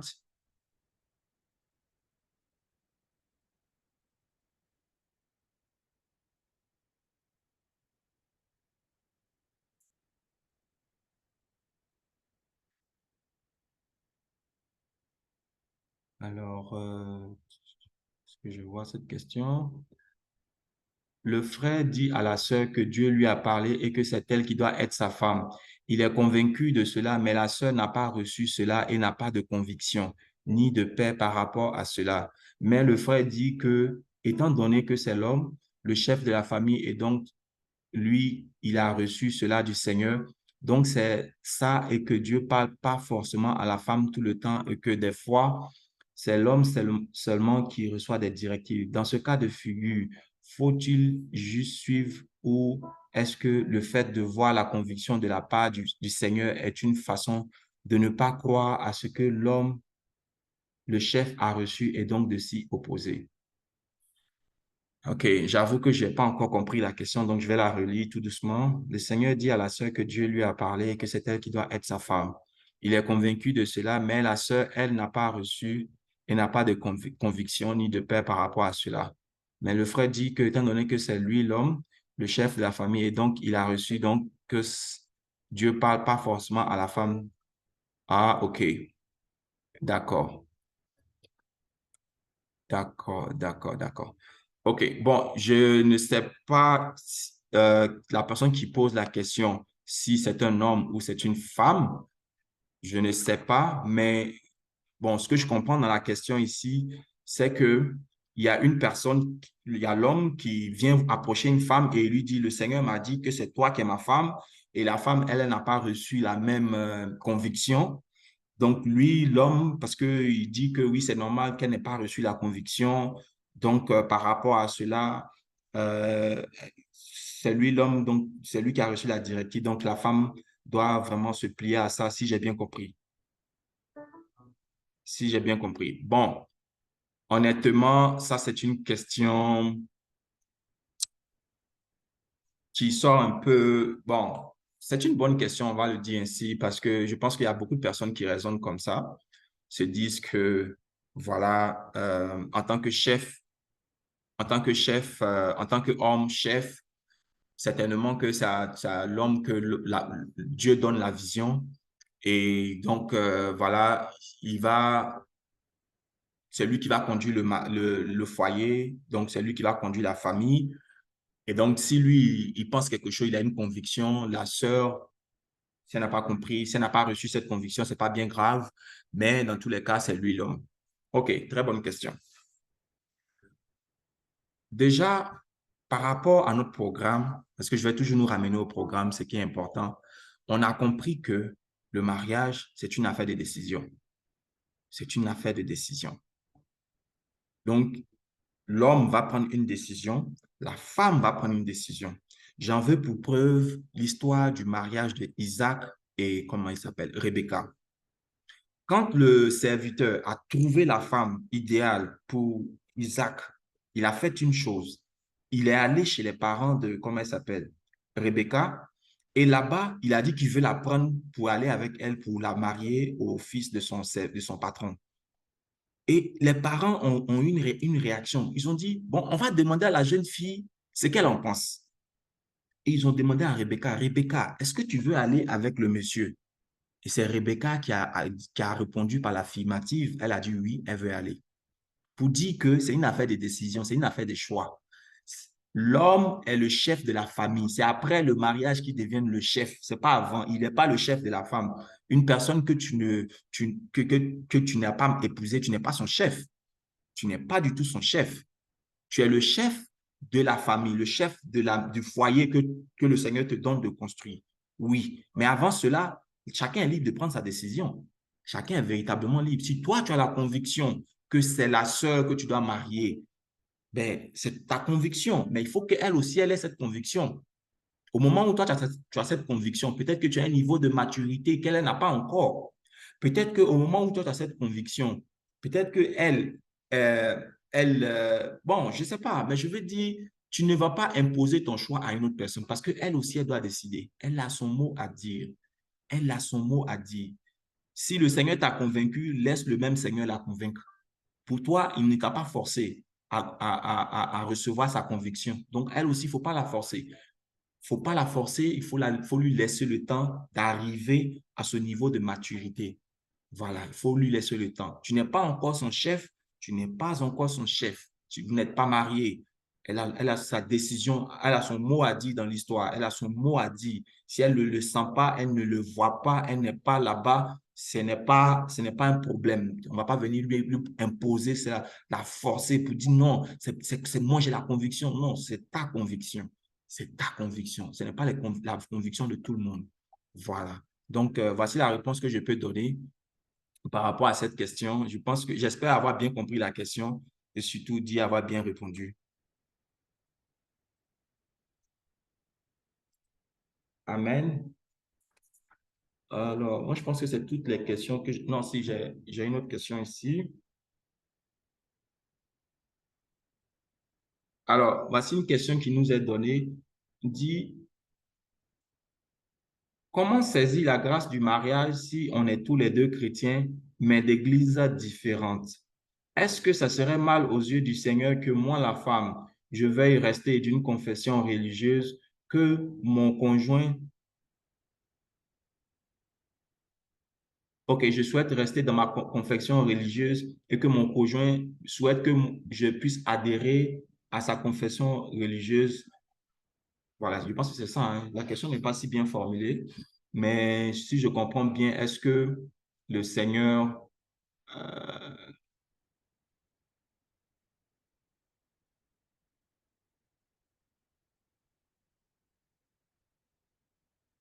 OK. Est-ce que le mariage entre deux personnes de confession religieuse différentes est possible, est autorisé par le Seigneur? Amen. Amen. C'est une très bonne question. Donc, toujours en lien avec notre programme, je pense que c'est le deuxième jour, à la deuxième matinale, qu'on avait parlé de cette question. Non, c'est le troisième jour plutôt, où il fallait aller chercher cette personne, ou du moins ce conjoint, cette personne semblable, cette aide semblable, pardon, dans la famille de Dieu, dans la famille des enfants de Dieu. On s'était appuyé sur ce qui s'était passé dans le cadre du mariage de Isaac et Rebecca, où le Seigneur a donné, où Abraham, qui représentait le Seigneur, a donné une instruction ferme et précise à son serviteur quand il fallait aller chercher cette personne-là. Il a dit que cette personne devait venir de son pays et de sa patrie. Voilà. Et cette personne-là devait venir de son pays et de sa patrie. Et le Seigneur nous a permis d'approfondir un peu cette question en nous disant que la famille de Dieu, c'est ceux-là qui écoutent la parole et surtout qui s'efforcent à la mettre en pratique. Ça, on l'avait appris. Mais ici, je pense que cette question met en évidence le fait qu'on soit de confessions religieuses différentes. Et selon ce que j'ai compris de la question, ce sont des chrétiens. Mais seulement qu'il peut y avoir, par exemple, un mariage entre une personne catholique et puis une personne évangélique ou voilà, en fait, des gens qui ne sont pas du même mouvement, du même courant religieux. Voilà. Mais on s'entend que c'est entre des chrétiens. C'est entre des chrétiens. C'est ce que j'ai cru comprendre dans la question. Donc, la réponse, le Seigneur nous l'avait déjà donnée donc, lors du programme, c'est que on doit aller chercher ce conjoint dans lui, parmi ses enfants, parmi ses disciples, parmi ses disciples. Voilà, des personnes qui sont véritablement nées de nouveau, des personnes qui ont une marche véritable avec le Seigneur, des personnes euh, qu'on peut, sur lesquelles on peut voir l'action du Saint-Esprit. On peut voir que ces personnes-là marchent par l'Esprit. On peut voir que ces personnes-là se nourrissent de la parole de Dieu. On peut voir que ces personnes-là honorent le Seigneur dans leur façon de parler, dans leur façon de penser, dans leur façon d'agir. Ce sont des personnes qui sont vraiment à l'école du Seigneur. Je pense que c'est ce que le Seigneur a dit. Mais il est question ici de savoir si on vient de courants religieux différents. Parce que aussi, on a dit qu'il faut pouvoir s'attacher à cette personne. D'accord? Il faut pouvoir s'attacher. Je prends l'exemple. Moi, la femme est catholique, le mari est évangélique. Le mari, il va à l'église, lui, il entend quelque chose là-bas. La femme, elle va à l'église, elle entend quelque chose là-bas. À quel moment ils vont s'attacher pour parler de Dieu? À quel moment? Sur quoi ils vont s'attacher? Quel est cet élément sur lequel, au niveau spirituel, ils vont s'attacher? Moi, je dis, la femme dit, nous, chez nous, on prie la Vierge Marie. Chez nous, il faut avoir une statuette dans la maison. Il faut avoir, comment on appelle ça, un chapelet. Le mari dit, non, nous, chez nous, on ne fait pas ça. Bon, à quel moment ils vont se retrouver pour s'attacher? À quel moment? Ça rend difficile. Ça dit, c'est pratique, ça rend difficile. C'est pas une question de noir ou blanc, vrai ou faux, c'est pas ça. Mais il faut voir la pratique aussi de la chose. Est-ce que ça peut se faire facilement? Est-ce que les deux peuvent s'attacher? Est-ce qu'il n'y aura pas, le monsieur va prier d'un côté, la femme va prier d'un côté? À quel moment ils vont se réunir vraiment pour porter les sujets de la famille, pour être en accord sur comment on doit diriger la vie spirituelle de la maison? Comment est-ce qu'on donne une éducation spirituelle aux enfants? À quel moment ils vont s'attacher pour faire ça? Monsieur a une convention, on doit faire un séminaire sur 3 jours. Madame dit, nous, on doit aller faire un carême de 40 jours. Bon, à quel moment est-ce qu'ils se retrouvent pour vraiment, moi, je pense que c'est au niveau de la pratique que c'est difficile. C'est pourquoi moi, j'ai dit la parole de Dieu, elle est vraiment, elle est parfaite. Il n'y a rien à ajouter à la parole de Dieu. Il dit, il faut aller chercher parmi ses enfants, parmi ceux qui écoutent sa parole, qui la mettent en pratique chaque jour. Regarde parmi ceux-là, prends ses enfants. Et il a dit, c'est lui qui va les envoyer vers toi. Donc, c'est l'endroit où tu es là. C'est là qu'il va les envoyer. Toi, tu es où? Tu es dans quelle église? Tu es dans quelle famille? Tu appartiens à quelle communauté? Tu es où? C'est là-bas qu'il va l'envoyer. Donc, ma réponse, c'est que il faut vraiment mettre en pratique ce que le Seigneur a dit. Il dit, il faut marier son enfant. Il faut marier son enfant. Il faut marier son enfant. C'est son enfant que tu dois regarder. C'est son enfant que tu dois chercher.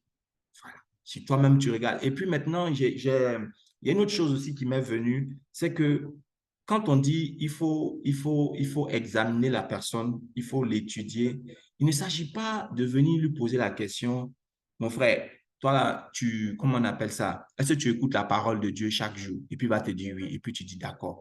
Ma sœur, est-ce que toi, tu mets la parole de Dieu chaque jour en pratique? Oui, d'accord. Ce n'est pas de ça qu'il s'agit. Il s'agit d'observer.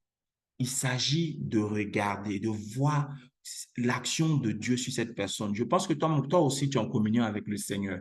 Tu es en communion avec le Saint-Esprit. Tu vois d'où le Seigneur t'a pris et où il t'a emmené aujourd'hui. Tu vois son action sur toi. Tu as vu comment tes raisonnements ont changé, comment ta façon de percevoir les choses a changé, comment est-ce que tu t'es transformé au fur et à mesure que tu marches avec le Seigneur.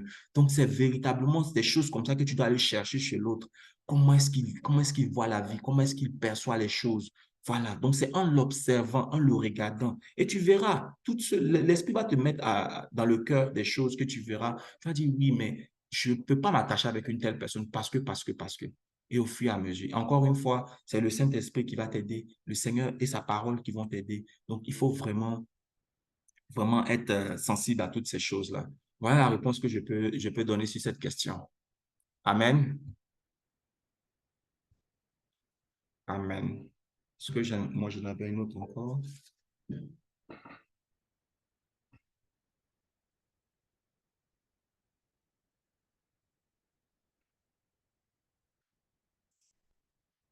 Voilà, je pense que moi, c'est toutes les questions que j'ai reçues. Est-ce que pendant qu'on est là, il y a quelqu'un qui a une question qui lui vient à l'esprit là maintenant? On pourra y répondre.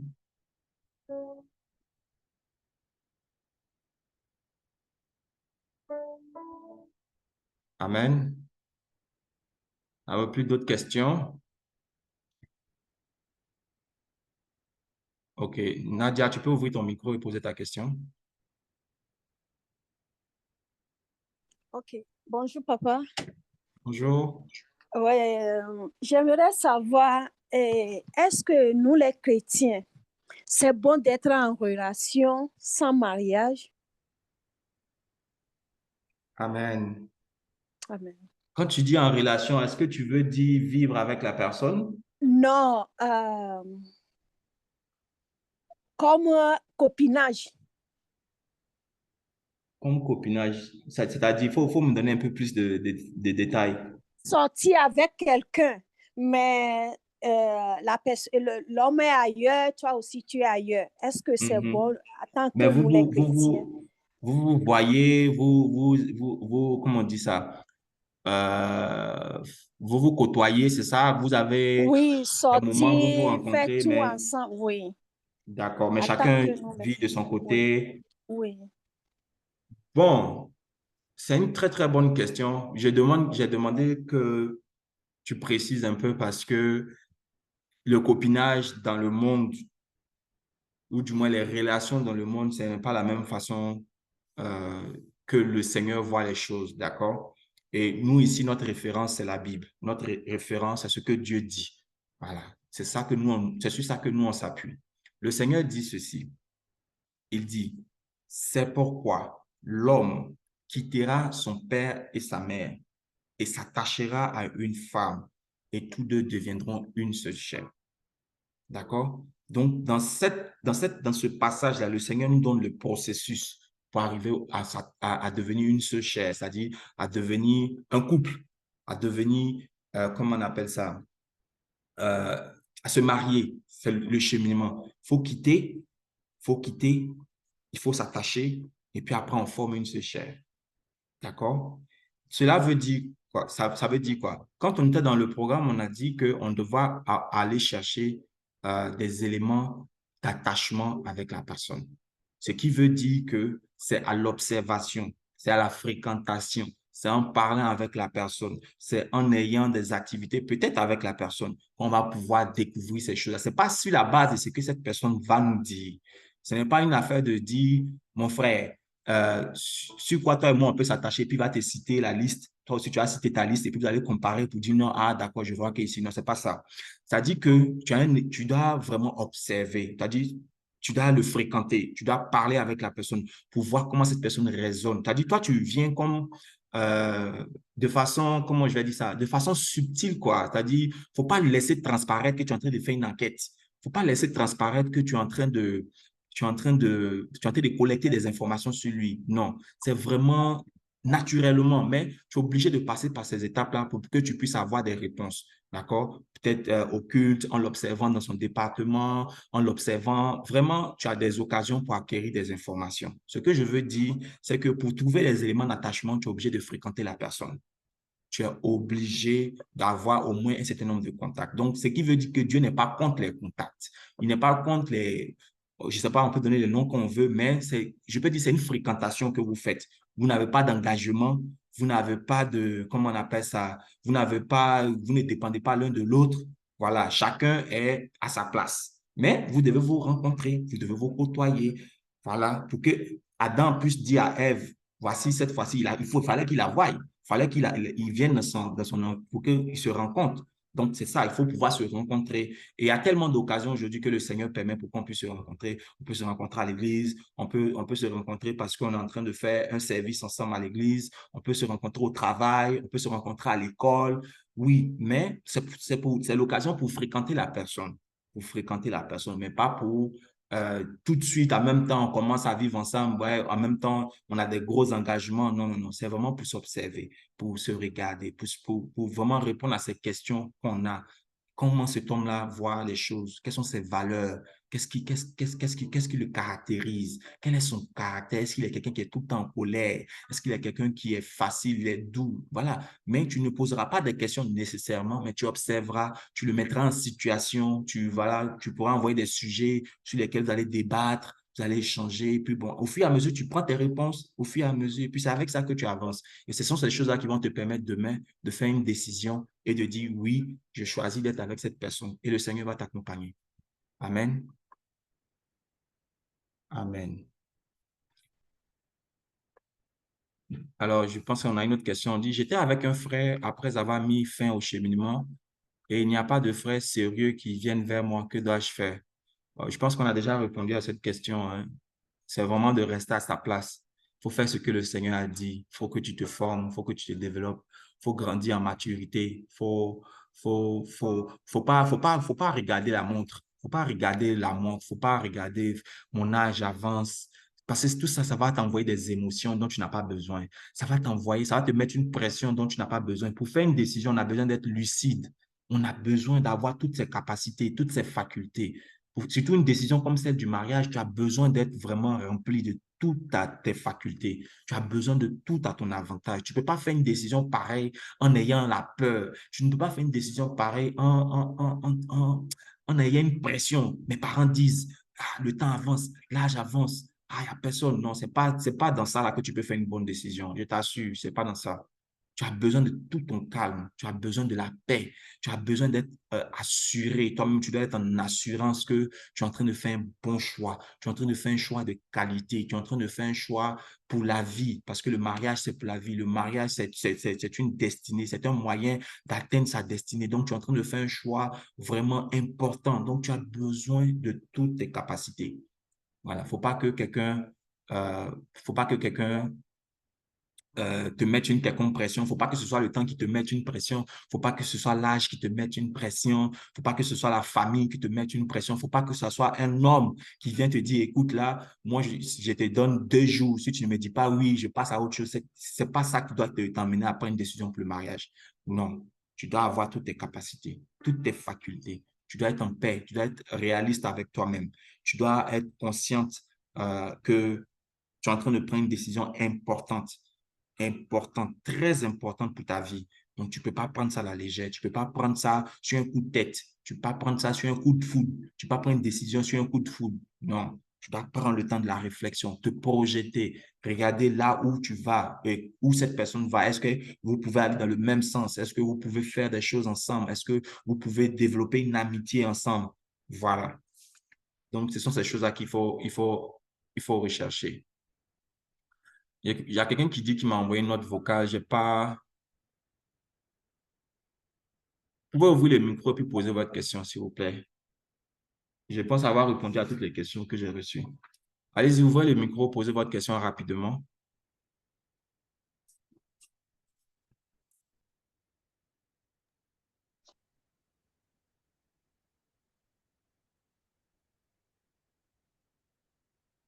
Allô, shalom. Bon, c'est pas moi qui ai Shalom. envoyé la lettre, mais je me dis que si la sœur n'a pas répondu, moi, je profite en même temps pour poser ma question. D'accord. Alors, c'est une amie qui côtoyait un frère et pratiquement les deux ont commencé à s'attacher. Mais au fil du temps, elle a remarqué que le frère lui plaisait et elle aussi, elle plaisait au frère. Et au fil du temps, elle remarquait que le frère essayait de se rapprocher d'elle, essayait de lui demander d'être sa cheminante, mais il n'arrivait pas au fait à lui dire qu'il aimerait qu'elle soit sa cheminante. Ensuite, il est passé par l'un de ses responsables pour essayer de lui dire, mais il est passé par l'un de ses responsables et c'est ce responsable-là qui a attiré l'attention de la sœur en lui faisant en interpellant que ce frère-là, il est peut-être intéressé par toi. Est-ce que tu ne seras pas intéressé et tout ça? Mais la sœur, elle était intéressée, mais elle attendait que le frère le lui dise. Mais il ne parlait pas. Et suite à cela, des mois après, la sœur a commencé à se décourager. Elle s'est dit que peut-être que le frère n'est plus intéressé. Et elle a préféré, bon, aller ailleurs, quoi. Elle a préféré se déconnecter de ce frère-là. Et pas plus tard que longtemps, elle apprend que le frère en question avait du mal à lui parler parce qu'il attendait qu'elle vienne lui dire, elle vienne lui demander qu'ils soient ensemble. Donc, tout ce temps, il attendait que la fille vienne lui dire parce que lui, il n'arrivait pas à lui parler. Et elle, quand elle a su ça, les sentiments commençaient à revenir. Elle s'intéresse toujours au frère. Le frère aussi s'intéresse toujours à elle. Mais les deux sont là comme ça. Elle ne sait pas quoi faire au fait. Donc, c'était ça ma question. D'accord. Merci beaucoup d'avoir rappelé la question. C'est une très, très bonne question. Mais encore une fois, les éléments de réponse sont dans ce qui a été déjà dit. Mais peut-être l'axe que je vais prendre pour aborder cette question, peut-être pour juste ajouter quelque chose de complémentaire. Donc ici, c'est une question où, comment on appelle ça, deux personnes s'apprécient. Maintenant, il y a un qui doit faire le pas, qui est l'homme, qui ne l'a pas encore fait, c'est ça? Il n'a pas encore fait le pas et apparemment, c'est parce qu'il hésite, c'est parce que, bon, il est pas très sûr, donc il n'a pas encore fait le pas dans tous les cas. Mais la sœur, elle est là aussi, elle attend qu'il fasse le pas. Bon, ce que je veux dire encore une fois, toujours en lien avec le programme, c'est que on a parlé d'une question de maturité. On a parlé d'une question de maturité. On a dit que le mariage, c'est pour des personnes matures. C'est pour des personnes qui sont capables d'abord de prendre une décision, mais surtout d'assumer la décision. D'accord? Et la maturité ne s'acquiert pas en un jour. La maturité ne s'acquiert pas avec le nombre d'années qu'on a passé sur la terre. La maturité ne s'acquiert pas seulement avec ces éléments-là. La maturité, c'est un tout. C'est un tout. Donc, moi, ce que je comprends dans la question ici, c'est que l'homme, ou du moins la personne qui est concernée ici, n'est pas encore à même de prendre cette décision. Peut-être parce qu'il n'a pas tous les éléments pour prendre sa décision. Peut-être il y a encore un travail que le Seigneur est en train de faire sur lui. Peut-être que, bon, il y a plusieurs raisons qui peuvent expliquer pourquoi il n'est pas encore venu, pourquoi il n'a pas encore déclaré. D'accord? Donc, on ne va pas se mettre de pression pour cela. On ne va pas se mettre de pression. Comme j'ai dit, c'est une question de choix. C'est une question de choix. D'accord? Le choix, on peut faire un choix, c'est-à-dire on peut avoir, comment on appelle ça, une tendance par rapport au choix. On peut avoir un penchant, voilà, pour un choix. C'est-à-dire que je vais acheter quelque chose, j'ai une tendance, c'est-à-dire j'ai un penchant. C'est-à-dire, en partant, je vais avec l'esprit que je veux acheter, je prends un exemple, je vais acheter une robe bleue. Quand je vais acheter la robe bleue. Ça, c'est le penchant que j'ai. Mais je peux arriver dans le magasin et puis trouver une robe qui n'est pas bleue, mais qui est tout aussi belle, ou même qui est peut-être plus belle que ce à quoi j'ai pensé. Ça, c'est un peu ça. Donc, dans le choix, ça dit que si ce n'est pas ça, ça peut être autre chose. Il ne faut pas qu'on se force à dire que c'est lui ou c'est lui ou c'est lui. Non, ce n'est pas de ça qu'il est question. Il est question de faire un choix. Il est question de décider. Parce que il y en a plusieurs. Le Seigneur, lui, son rôle, c'est d'envoyer. Lui, il va t'envoyer. Si tu dis, c'est pas celle-là, OK, il envoie une autre personne. C'est pas celui-là, OK, il envoie une autre personne. Mais toi, ton rôle, c'est de faire le choix, c'est de décider. Est-ce que tu veux voir tous les hommes de la terre avant de faire ton choix? Est-ce que tu veux voir toutes les femmes de la terre avant de faire ton choix? Ou est-ce que par rapport à ce que tu as vu, tu vois qu'il y a des éléments d'attachement, tu penses qu'il y a des éléments, tu penses que tu peux être utile dans la vie de cette personne, tu penses que tu peux être une aide semblable. Et sur cette base-là, et puis tu vois que avec les éléments d'attachement, tu développes une certaine affection pour cette personne, de l'amour pour cette personne. Tu vraiment, en tout cas, tu sens que tu peux aller, tu veux aller. Tu pries ton Seigneur, tu pries le Seigneur pour qu'il te révèle toutes les choses cachées sur cette personne, tout ce que tu ne sais pas, tout ce que tu dois savoir. Tu côtoies la personne, tu pries, tu cherches la face de Dieu, tu poses des questions. Quand tu es sûr, quand tu es convaincu, le Saint-Esprit dispose tout pour que tu ailles. Ben, il n'y a pas de raison, tu fais ton choix, tu avances. Donc, pour moi, ils ne sont pas encore prêts, que ce soit l'homme ou la femme, ils ne sont pas encore prêts. Donc, il faut leur donner le temps. Il y a pas de pression à se mettre, quoi. Comme j'ai dit, c'est une question trop importante pour qu'on la prenne vraiment avec une pression. Voilà, une pression. Il faut vraiment être lucide. Il faut se donner le temps. Il faut être patient aussi. On a dit l'amour est patient. Il faut être patient. Faut attendre le temps de Dieu. Il faut attendre la saison de Dieu. Il faut attendre que Dieu organise les choses. Quand Dieu organise les choses, c'est parfait. Quand il le fait, c'est beau. On ne peut qu'applaudir. Quand il le fait, on dit c'est lui qui a fait. Voilà, donc faut laisser le temps à Dieu de faire son travail. Amen. Allô? Allô? Allô, oui, c'est moi qui ai écrit tout à l'heure dans le chat. Bon, j'étais un peu dans le bruit, c'est pour ça que j'ai pas ouvert mon... D'accord, si vous avez Allô? une question à poser là. Ah non, je disais que hier, je vous avais envoyé ma question par note vocale, donc peut-être que vous avez oublié de répondre, je sais pas. Mais posez la question, posez la question. Bon, c'est un peu long, c'est pour ça, bon, ok. Juste la Euh, question, pas nous expliquer l'histoire, mais la question. d'accord. Bon, qu'est-ce qu'il faut faire si, par exemple, tu cheminais avec un frère et puis, bon, tu as toujours des sentiments pour lui. Est-ce que ce ne sont pas des liens d'âme, ce genre de choses? Parce que ça fait quand même longtemps que on se séparait et puis, bon, j'avoue que j'ai toujours des sentiments pour lui, donc c'est ce qui me fatigue un peu. Donc, je voulais savoir si ce ne sont pas des liens d'âme, ce genre de choses. D'accord, je pense que nous avons déjà Voilà. répondu à cette question. Mais ici, je pense que l'élément nouveau ici, vous dites, ça peut être une question de lien d'âme, c'est ça? Oui, parce que ça fait quand même un an, quelques mois que Mhm. on n'est plus ensemble. OK. Maintenant, vous avez du mal à passer à autre chose, c'est ça? Oui. OK, OK. C'est ça. On avait déjà répondu à la question, mais je vais élaborer un petit peu encore. En fait, quand on était dans le programme, on a vu au deuxième jour, je crois, qu'il était question pour nous de quitter. Il était question pour nous de quitter. C'était en lien avec la maturité. Il faut qu'on soit capable de quitter. Et même ce jour-là, je crois, le Seigneur nous a fait remarquer aussi que quand il s'agissait de la femme, le Seigneur recommandait d'oublier. D'accord? D'oublier. C'est un peu plus tard même que j'ai compris pourquoi il y avait cette différence-là.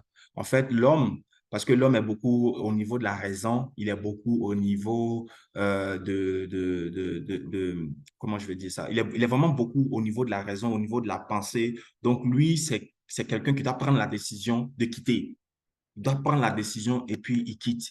Mais quand il s'agit de la femme, puisque la femme est beaucoup plus émotive, puisque la femme est elle est beaucoup émotive, donc elle, les émotions ne peuvent pas lui donner tout de suite cette force-là de prendre une décision. Elle doit aller faire un choix, celui d'oublier. Elle doit oublier ce qui s'est passé. Elle doit décider d'oublier. Elle, c'est ce qu'elle doit faire. Voilà. Donc ici, c'est une relation qui est, enfin, je veux dire quelque chose qui s'est passé il y a plus d'un an. Et aujourd'hui, tu dois aller de l'avant. Aujourd'hui, la personne doit aller de l'avant. Donc, il s'agit de faire quoi? Il s'agit de passer à autre chose. Mais je comprends qu'il y a des sentiments, il y a des éléments qui se sont créés au cours de cette période-là. C'est à toi que le Seigneur parlait. Il dit, il faut oublier cette histoire-là. Il faut l'oublier. La preuve en est que le frère est passé à autre chose. Toi aussi, tu peux passer à autre chose. Passer à autre chose, tu peux te concentrer sur l'essentiel que le Seigneur nous a montré. Il nous a dit, on doit vraiment développer notre relation avec lui. C'est ça qui est essentiel. On doit vraiment s'attacher à sa parole. C'est ça qui est l'essentiel. On doit marcher par son esprit. C'est ça qui est l'essentiel. On doit vraiment se former à son école, accepter de se former. C'est ça qui est l'essentiel. On doit vraiment acquérir ses critères, acquérir ses critères. On doit vraiment l'écouter quand il s'agit du choix. Comment est-ce qu'on doit faire notre choix? Comment est-ce qu'on doit décider par rapport à ça? Donc, vraiment, ce sont ces éléments-là on doit aller chercher.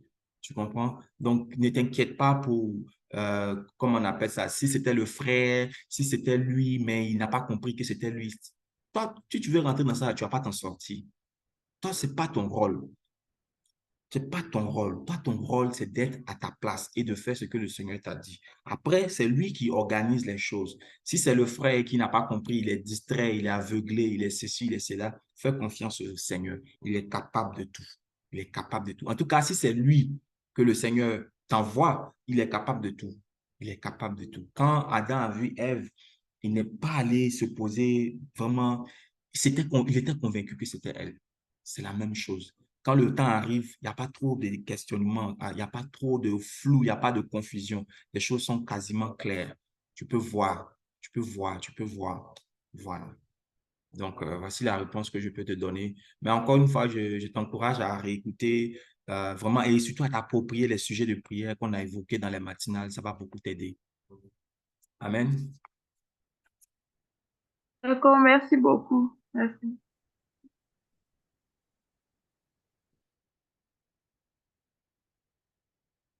Amen, amen, amen, amen. Alors, je pense on a parcouru toutes les questions. S'il y en a d'autres ici, je les prendrai. Mais j'aimerais, en préparant ce programme, j'ai fait quelques recherches et je veux bénir la vie du Seigneur, la vie du serviteur de Dieu, le pasteur Vaz Fernandez des églises Vaz d'honneur, qui a donné un véritable enseignement sur les critères qu'on doit mettre en avant pour le choix du conjoint. Et il a donné comme ça 12 éléments.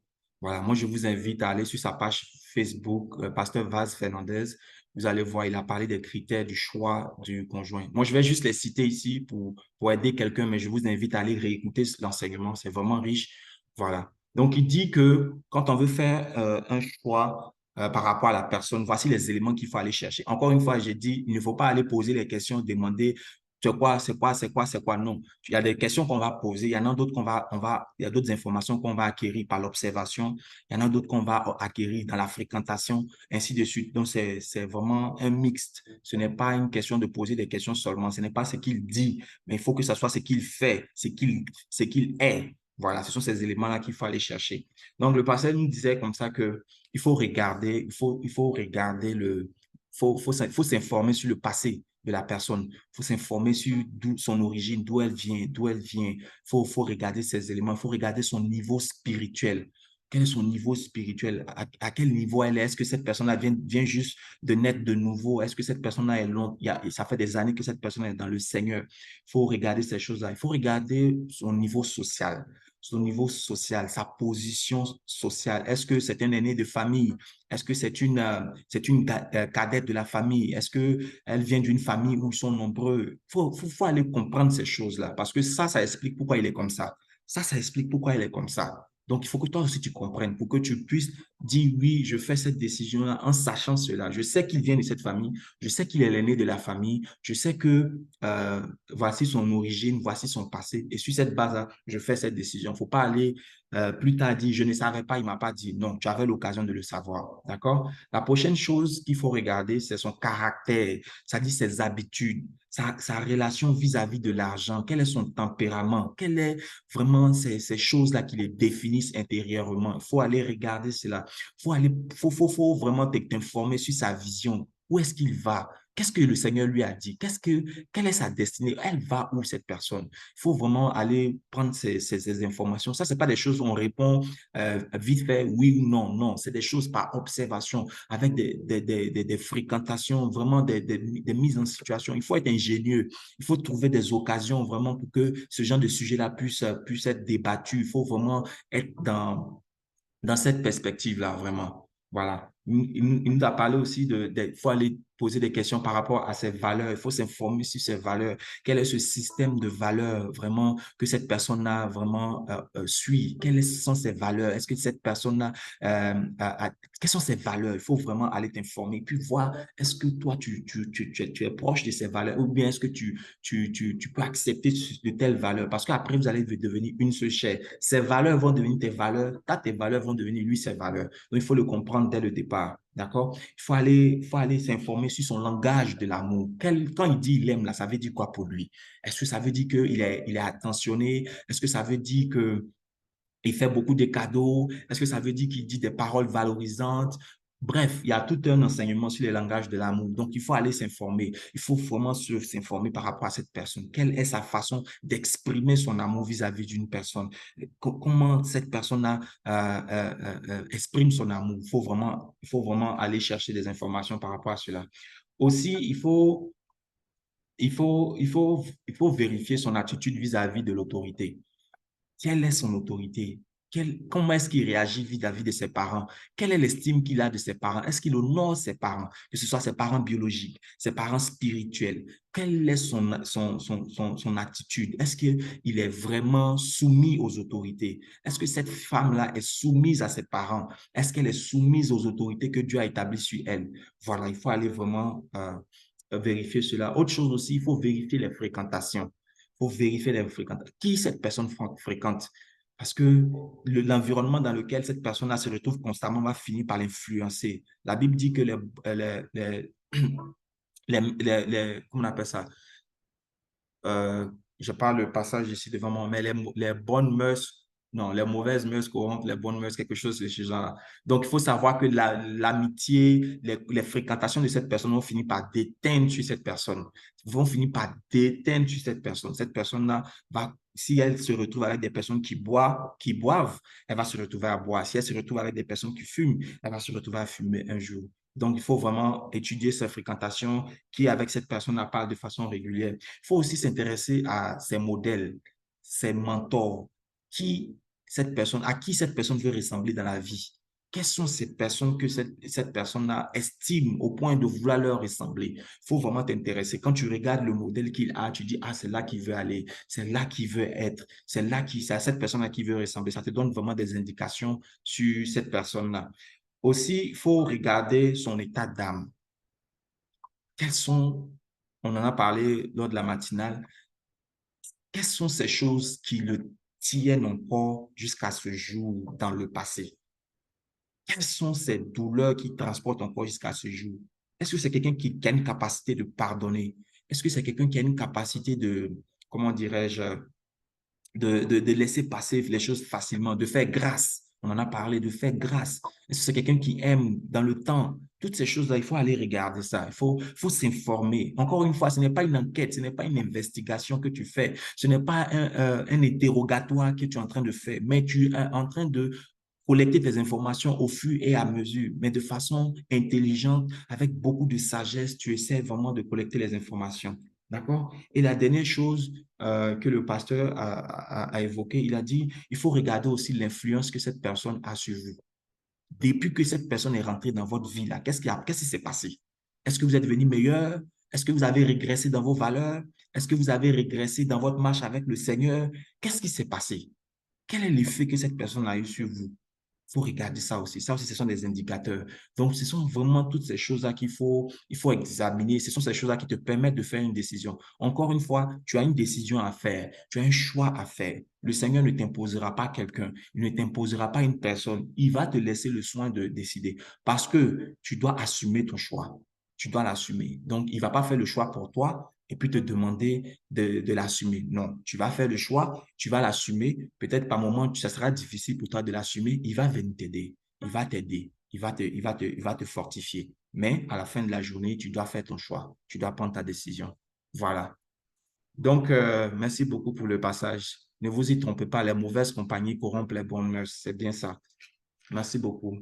Donc, voilà, je pense que nous sommes à la fin. S'il n'y a pas d'autres questions, merci encore. Ça a été un plaisir d'être avec vous durant tout ce temps. On a vraiment passé un très, très, très bon moment dans la présence du Seigneur. Je pense que chacun a reçu au moins une petite orientation du Seigneur, ça va t'aider. Et encore une fois, comme je disais, le programme, c'est vraiment quelque chose de pratique. Ce n'est pas de la théorie, c'est vraiment de la pratique. Tu as des sujets avec lesquels tu peux aller devant le Seigneur, chercher des réponses, trouver les réponses, les mettre en application et puis avancer. Le but, comme je l'ai dit, c'est qu'on puisse rentrer dans cette grâce du mariage en cette saison. Il ne faut pas que tu manques ta grâce du mariage. Il ne faut pas que tu manques la saison du mariage. Il faut que tu te maries. C'est une promesse du Seigneur. Tu y as droit. Si le Seigneur t'a dit que tu auras des enfants, mais comment est-ce que tu auras des enfants? Il faut qu'il te le dise. Est-ce que tu dois te marier? Est-ce que tu dois en adopter? Il faut qu'il te le dise. Donc, cette saison-là, il ne faut pas que tu la manques. Il ne faut pas que tu la manques. Il ne faut pas que tu la manques. Il faut juste mettre en pratique ce que le Seigneur t'a dit au travers de ce programme. Les programmes, enfin, les enregistrements de ces programmes sont sur YouTube. Prends le temps de les réécouter. Si tu vois que tu as passé une étape, regarde à la suivante. Est-ce que si au niveau du cœur, tout va bien? Est-ce que au niveau de ta maturité, comment est-ce que tu te portes? Quelles sont ces choses que tu dois améliorer dans ton amour, dans ta façon d'aimer? Quelles sont ces choses que tu dois améliorer? Voilà. Est-ce que tu es en train de fréquenter quelqu'un? Quelles sont ces questions que tu dois te poser à toi-même et lui poser aussi? Quels sont ces éléments que tu dois aller chercher? Bref, le Seigneur nous a donné tellement de choses sur lesquelles nous pouvons, dès maintenant même, tu peux déjà commencer à mettre en pratique. Donc, voilà un peu ce que j'avais à vous dire aujourd'hui. Je bénis le Seigneur qui a rendu ce temps encore possible. Merci à vous qui êtes venus aussi nombreux pour venir encore partager ce temps avec nous. Vous êtes bénis là où vous êtes. Que le Seigneur vous accorde la grâce de rentrer dans le mariage en cette saison, que vous ayez des mariages heureux, des mariages bénis, que au travers de vous, les gens puissent voir la gloire de Dieu, que vous soyez vraiment la lumière de Dieu dans vos mariages, que le Seigneur lui-même vous comble de tout ce dont vous avez besoin. Au nom de Jésus, soyez bénis. Amen.